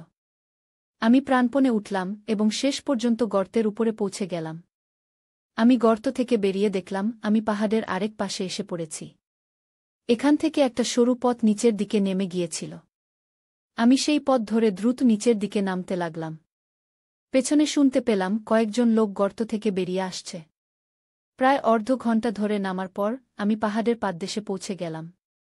এখান থেকে আমাদের গ্রামের দিকে একটা পথ গিয়েছিল। আমি সেই পথ ধরে দৌড়ে চললাম। একটা মোড় ঘুরতেই আমি অবাক হয়ে দেখলাম প্রফেসর সেন তার জিপে বসে আছেন, ইঞ্জিন চালু করে। তুমি? আমি বিস্মিত হয়ে বললাম। দ্রুত গাড়িতে ওঠো, তিনি বললেন। আমি গাড়িতে উঠলাম এবং তিনি গাড়ি ছেড়ে দিলেন। আপনি কিভাবে পালালেন? আমি জিজ্ঞেস করলাম। আমার নিজের গোপন পথ আছে, তিনি বললেন, আমি আগেও এখানে এসেছি, তোমার বাবার মৃত্যুর পর গু। আমরা দ্রুত গাড়ি চালিয়ে গ্রামের দিকে ফিরে চললাম। ঠিক তখনই আমাদের পেছনে একটা জিপ দেখা গেল। তারা আমাদের পেছনে আসছে, আমি বললাম। প্রফেসর সেন আরও জোরে গাড়ি চালাতে লাগলেন। রাস্তাটা ছিল বাঁকা, পাহাড়ি, কোথাও কোথাও খুব সরু। আমরা একটা বাঁক ঘুরতেই পেছনের জিপটি আমাদের ধরে ফেল। দ্রুত প্রফেসর সেন বললেন, ব্যাগ থেকে একটা পাথর বের করো। আমি ব্যাগ থেকে একটা আলোকিত পাথর বের করলাম। এটা জানালা দিয়ে ফেলে দাও, ছিলেন যখন তুই বড় হবি তখন তোকে দিতে। কিন্তু আমি ভয় পেয়েছিলাম। তাই এইটা জঙ্গলে লুকিয়ে রেখেছিলাম। আজ ভাবলাম তুই এখন বড় হয়েছিস, সময় হয়েছে তোকে দেওয়ার গু। এতে কি আছে? আমি জিজ্ঞেস করলাম। মা বাক্সটা খুললেন। ভিতরে ছিল একটা ডায়েরি, একটা পুরনো কম্পাস, একটা চাবি আর একটা পুরনো ফটো। ফটোতে আমার বাবা দাঁড়িয়ে আছেন কয়েকজন লোকের সাথে একটা পাহাড়ের পাদদেশে। তোর বাবা আসলে কি করতেন? আমি জিজ্ঞেস করলাম। মা আবার গভীর নিঃশ্বাস নিলেন। তোর বাবা ছিলেন একজন আর্কিওলজিস্ট, প্রত্নতাত্ত্বিক। তিনি প্রাচীন সভ্যতার নিদর্শন খুঁজতেন। আমি অবাক হয়ে গেলাম। আমি জানতাম বাবা একজন শিক্ষক ছিলেন, কিন্তু প্রত্নতাত্ত্বিক? এ তথ্য আমার কাছে একেবারেই নতুন ছিল। তাহলে তুমি এতদিন আমাকে কেন বলনি? আমি জিজ্ঞেস করলাম। কারণ তোর বাবা মারা গিয়েছিলেন একটা দুর্ঘটনায় নয়, তাকে হত্যা করা হয়েছিল, মা বললেন। তার গলা ভারী হয়ে উঠল।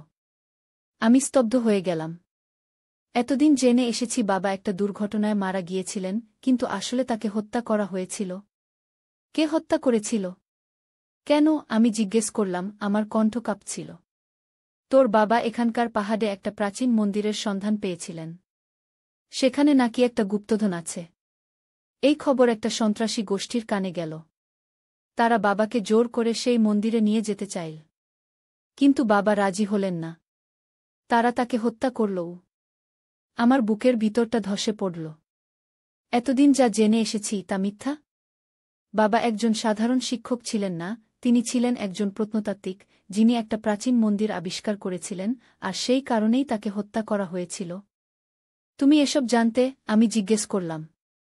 হ্যাঁ, জানতাম, মা বললেন, কিন্তু আমি ভয় পেয়েছিলাম। তাই তোকে বলিনি। ভাবলাম তুই যদি এসব জানিস তাহলে তুইও বিপদে পড়বি। আমি ডায়েরিটা খুললাম। সেখানে বাবার হাতের লেখা ছিল। লেখাগুলো অনেকটাই পুরনো হয়ে গিয়েছিল, কিছু কিছু লেখা আর পড়া যাচ্ছিল না। আমি পড়তে লাগলাম। আমি সবশেষে একটি প্রাচীন মন্দিরের সন্ধান পেয়েছি। এই মন্দির সম্ভবত খ্রিস্টপূর্ব ৫ম শতাব্দীর। এখানে প্রাচীন বৌদ্ধ ধর্মের চর্চা হতো। কিন্তু মন্দিরের ভিতরের স্থাপত্য ও চিত্রকর্ম সম্পর্কে আমি যা আবিষ্কার করেছি তা আমাকে বিস্মিত করেছে। এখানে শুধুমাত্র বৌদ্ধ ধর্মের চিহ্নই নয়, হিন্দু ও জৈন ধর্মের চিহ্ন পাওয়া গেছে। এমনকি কিছু চিহ্ন আছে যা কোনো ধর্মের সাথেই মিলছে না। এগুলো কি কোনো হারিয়ে যাওয়া সভ্যতার চিহ্ন? মন্দিরের মূল কক্ষটি এখনও খুঁজে পাওয়া যায়নি। আমার ধারণা মূল কক্ষে একটি গুপ্তধন আছে, যা শুধু সম্পদ নয়, প্রাচীন জ্ঞানের ভাণ্ডারও হতে পারে। কিন্তু আমি একাই এই গবেষণা করতে পারব না। আমার সহকর্মী রাজীব এখানে আসছেন আগামী সপ্তাহে। তবে আমার কেন জানি মনে হচ্ছে কেউ আমাকে অনুসরণ করছে। এরপর আর কিছু লেখা ছিল না। হয়তো বাবা আর লেখার সময় পাননি। আমি মায়ের দিকে তাকালাম। তিনি চুপচাপ বসেছিলেন। এই মন্দির কোথায়? আমি জিজ্ঞেস করলাম। জানি না, মা বললেন, বাবা কখনো বলেননি। ডায়েরিতেও লেখা নেই। আমি বাক্সের ভিতরের জিনিসগুলোর দিকে তাকালাম। কম্পাসটা খুব পুরনো ছিল, কিন্তু এখনও কাজ করছিল। চাবিটা ছোট ছিল, কোনো ঘরের চাবি নয়, হয়তো কোনো বাক্সের চাবি। পুরনো ফটোটা আবার দেখলাম।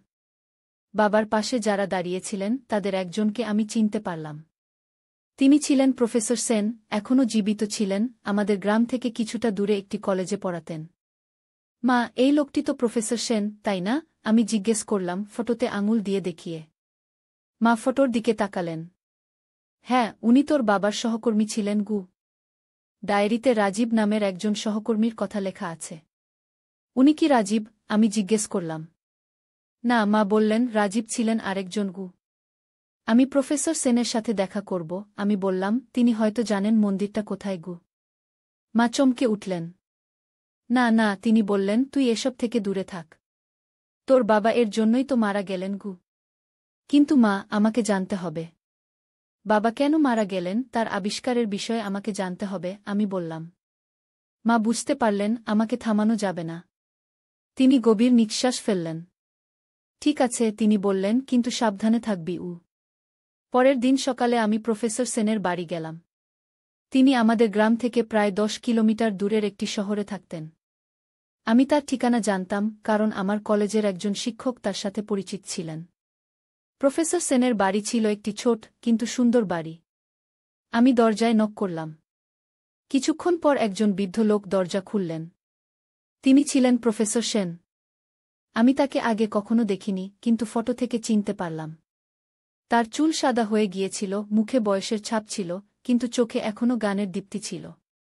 নমস্কার, আমি বললাম, আমি রাহুল, অভিজিৎ সরকারের ছেলে। প্রফেসর সেনের চোখ বড় হয়ে গেল। অভিজিৎ সরকারের ছেলে? এসো, ভিতরে এসো, তিনি বললেন। আমি ভিতরে গেলাম।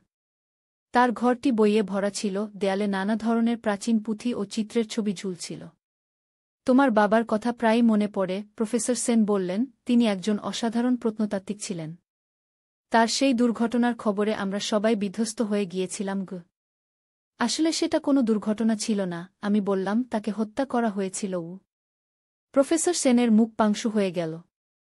তুমি কি করে জানলে? তিনি জিজ্ঞেস করলেন। আমি তাকে মায়ের কাছ থেকে পাওয়া বাক্স ও ডায়েরির কথা বললাম। তিনি গভীর নিঃশ্বাস ফেললেন। হ্যাঁ, এটা সত্যিই। তিনি বললেন, তোমার বাবাকে হত্যা করা হয়েছিল। আমরা সবাই জানতাম, কিন্তু প্রমাণের অভাবে কিছু করতে পারিনি গিয়ে। আপনি কি জানেন মন্দিরটা কোথায়? আমি জিজ্ঞেস করলাম। প্রফেসর সেন কিছুক্ষণ চুপ থাকলেন।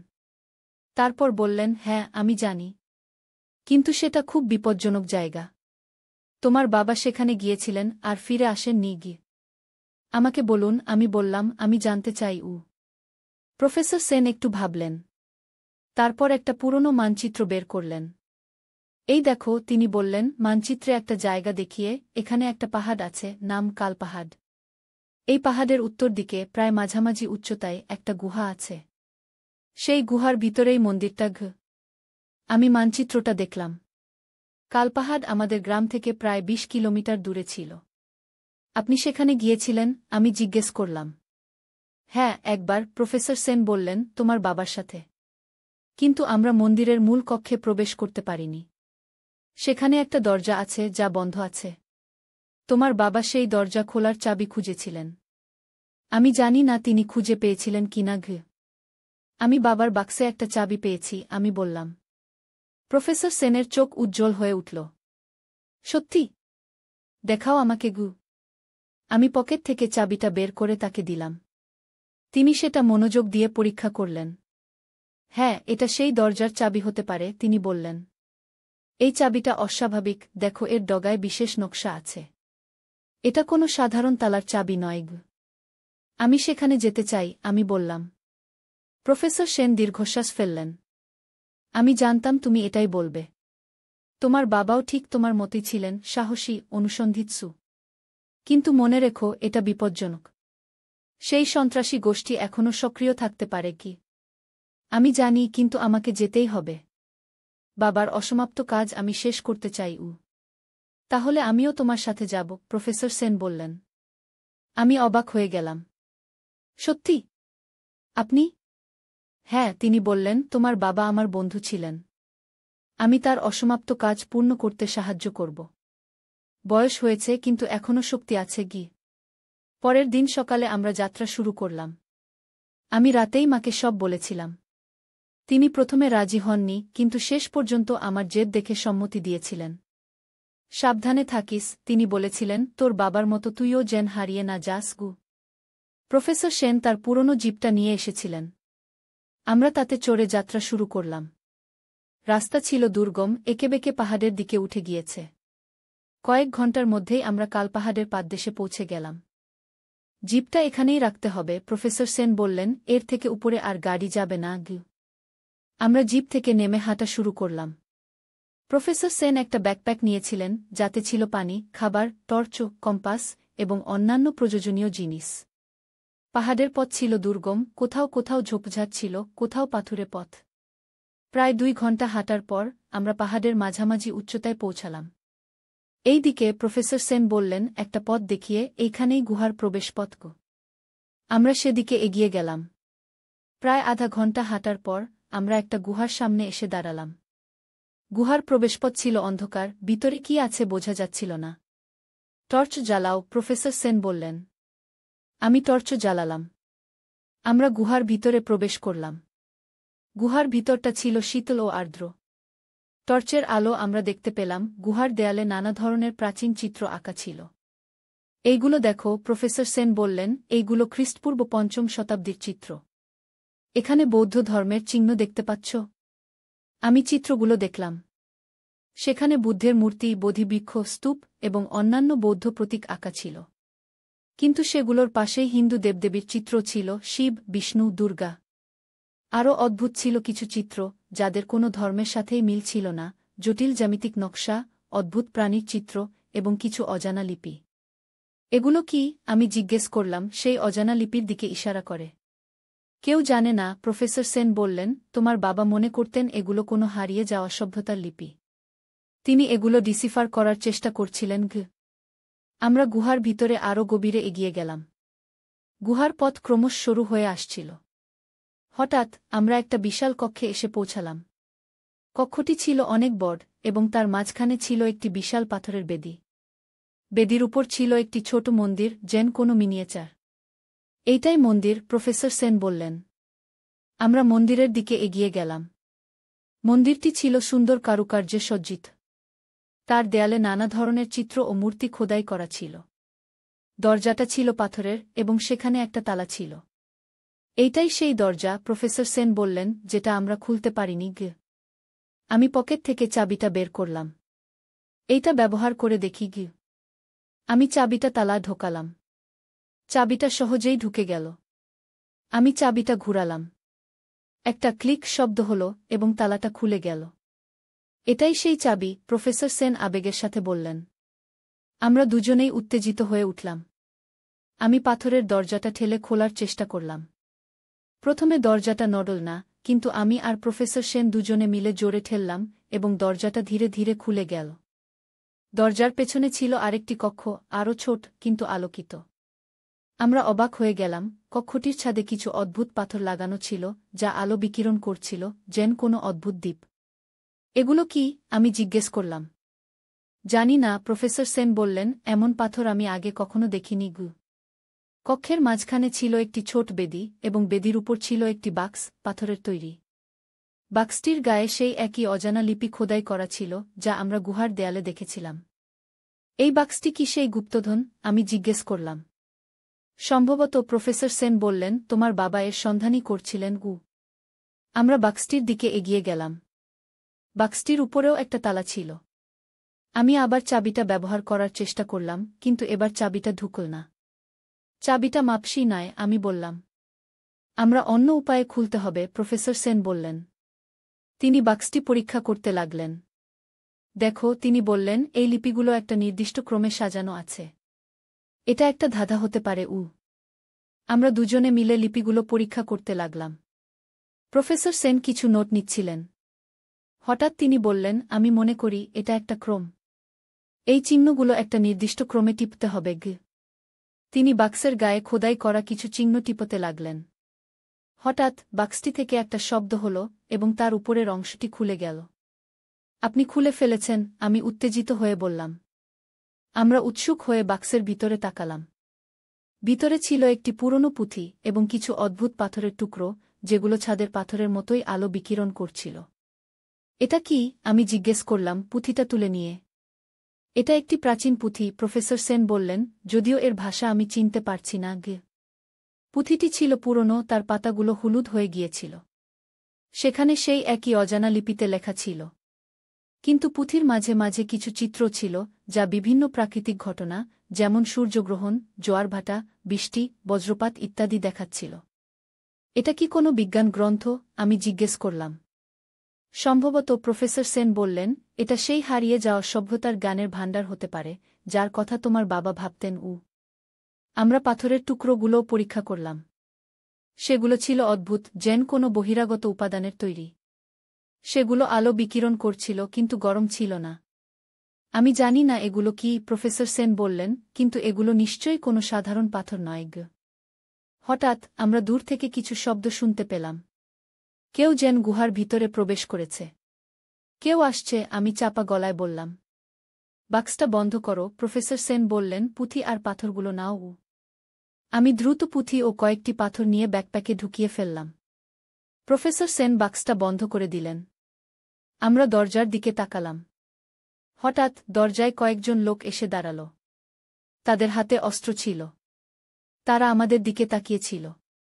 ডাক্তার সেন, তাদের একজন বলল, অনেক দিন পর দেখা হল। প্রফেসর সেন শক্ত হয়ে দাঁড়ালেন। গোপাল, তিনি বললেন, তুমি এখনো জীবিত আছো? হ্যাঁ, লোকটি, গোপাল বলল, আমি জীবিত আছি। এবং আমি এখনো সেই গুপ্তধনের খোঁজ করছি। দেখছি তোমরা সেটা খুঁজে পেয়েছ। আমরা কিছু পাইনি, প্রফেসর সেন মিথ্যা বললেন। মিথ্যা কথা বলো না, গোপাল বলল, আমরা দেখেছি তোমরা বাক্স খুলেছ। যা পেয়েছ তা আমাদের দাও। আমি প্রফেসর সেনের দিকে তাকালাম। তিনি আমার দিকে তাকালেন, তার চোখে একটা নীরব বার্তা ছিল, তিনি আমাকে পিছনের দরজা দিয়ে পালাতে বলছিলেন। ঠিক আছে, প্রফেসর সেন বললেন, আমরা তোমাদের দেবগু।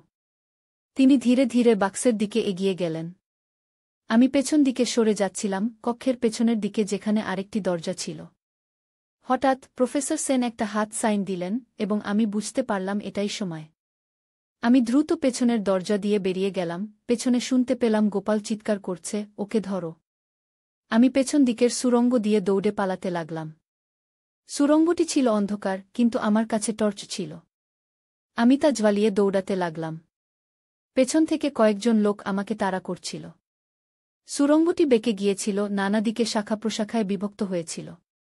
আমি একটার পর একটা পথ বেছে নিতে লাগলাম, আশা করছিলাম যে সঠিক পথ বেছে নিচ্ছি। অনেকক্ষণ দৌড়ানোর পর আমি একটা প্রশস্ত জায়গায় এসে পৌঁছালাম, যেখানে একটা প্রাকৃতিক আলোর উৎস ছিল। সেখানে একটা গর্ত ছিল, যার ভিতর দিয়ে আকাশ দেখা যাচ্ছিল। আমি গর্তের দিকে গেলাম। গর্তটা অনেক উঁচু ছিল, কিন্তু পাশে কিছু পাথর ছিল যা বেয়ে উঠা যায়। আমি পাথর বেয়ে উঠতে লাগলাম। ঠিক সেই সময় পেছন থেকে কয়েকজন লোক এসে গর্তের নিচে দাঁড়াল। ওকে ধরো, তারা চিৎকার করল। আমি আরও দ্রুত উঠতে লাগলাম।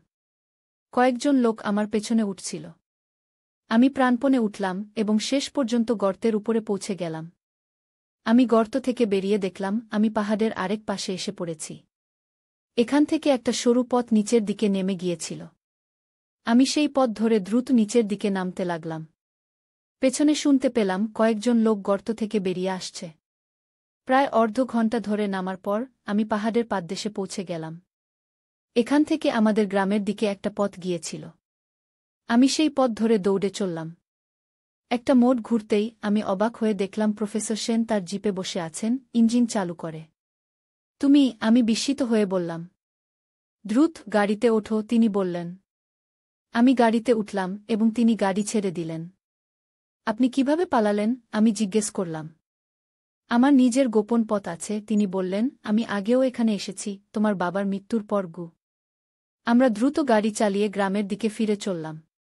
ঠিক তখনই আমাদের পেছনে একটা জিপ দেখা গেল। তারা আমাদের পেছনে আসছে, আমি বললাম। প্রফেসর সেন আরও জোরে গাড়ি চালাতে লাগলেন। রাস্তাটা ছিল বাঁকা, পাহাড়ি, কোথাও কোথাও খুব সরু। আমরা একটা বাঁক ঘুরতেই পেছনের জিপটি আমাদের ধরে ফেল। দ্রুত প্রফেসর সেন বললেন, ব্যাগ থেকে একটা পাথর বের করো। আমি ব্যাগ থেকে একটা আলোকিত পাথর বের করলাম। এটা জানালা দিয়ে ফেলে দাও,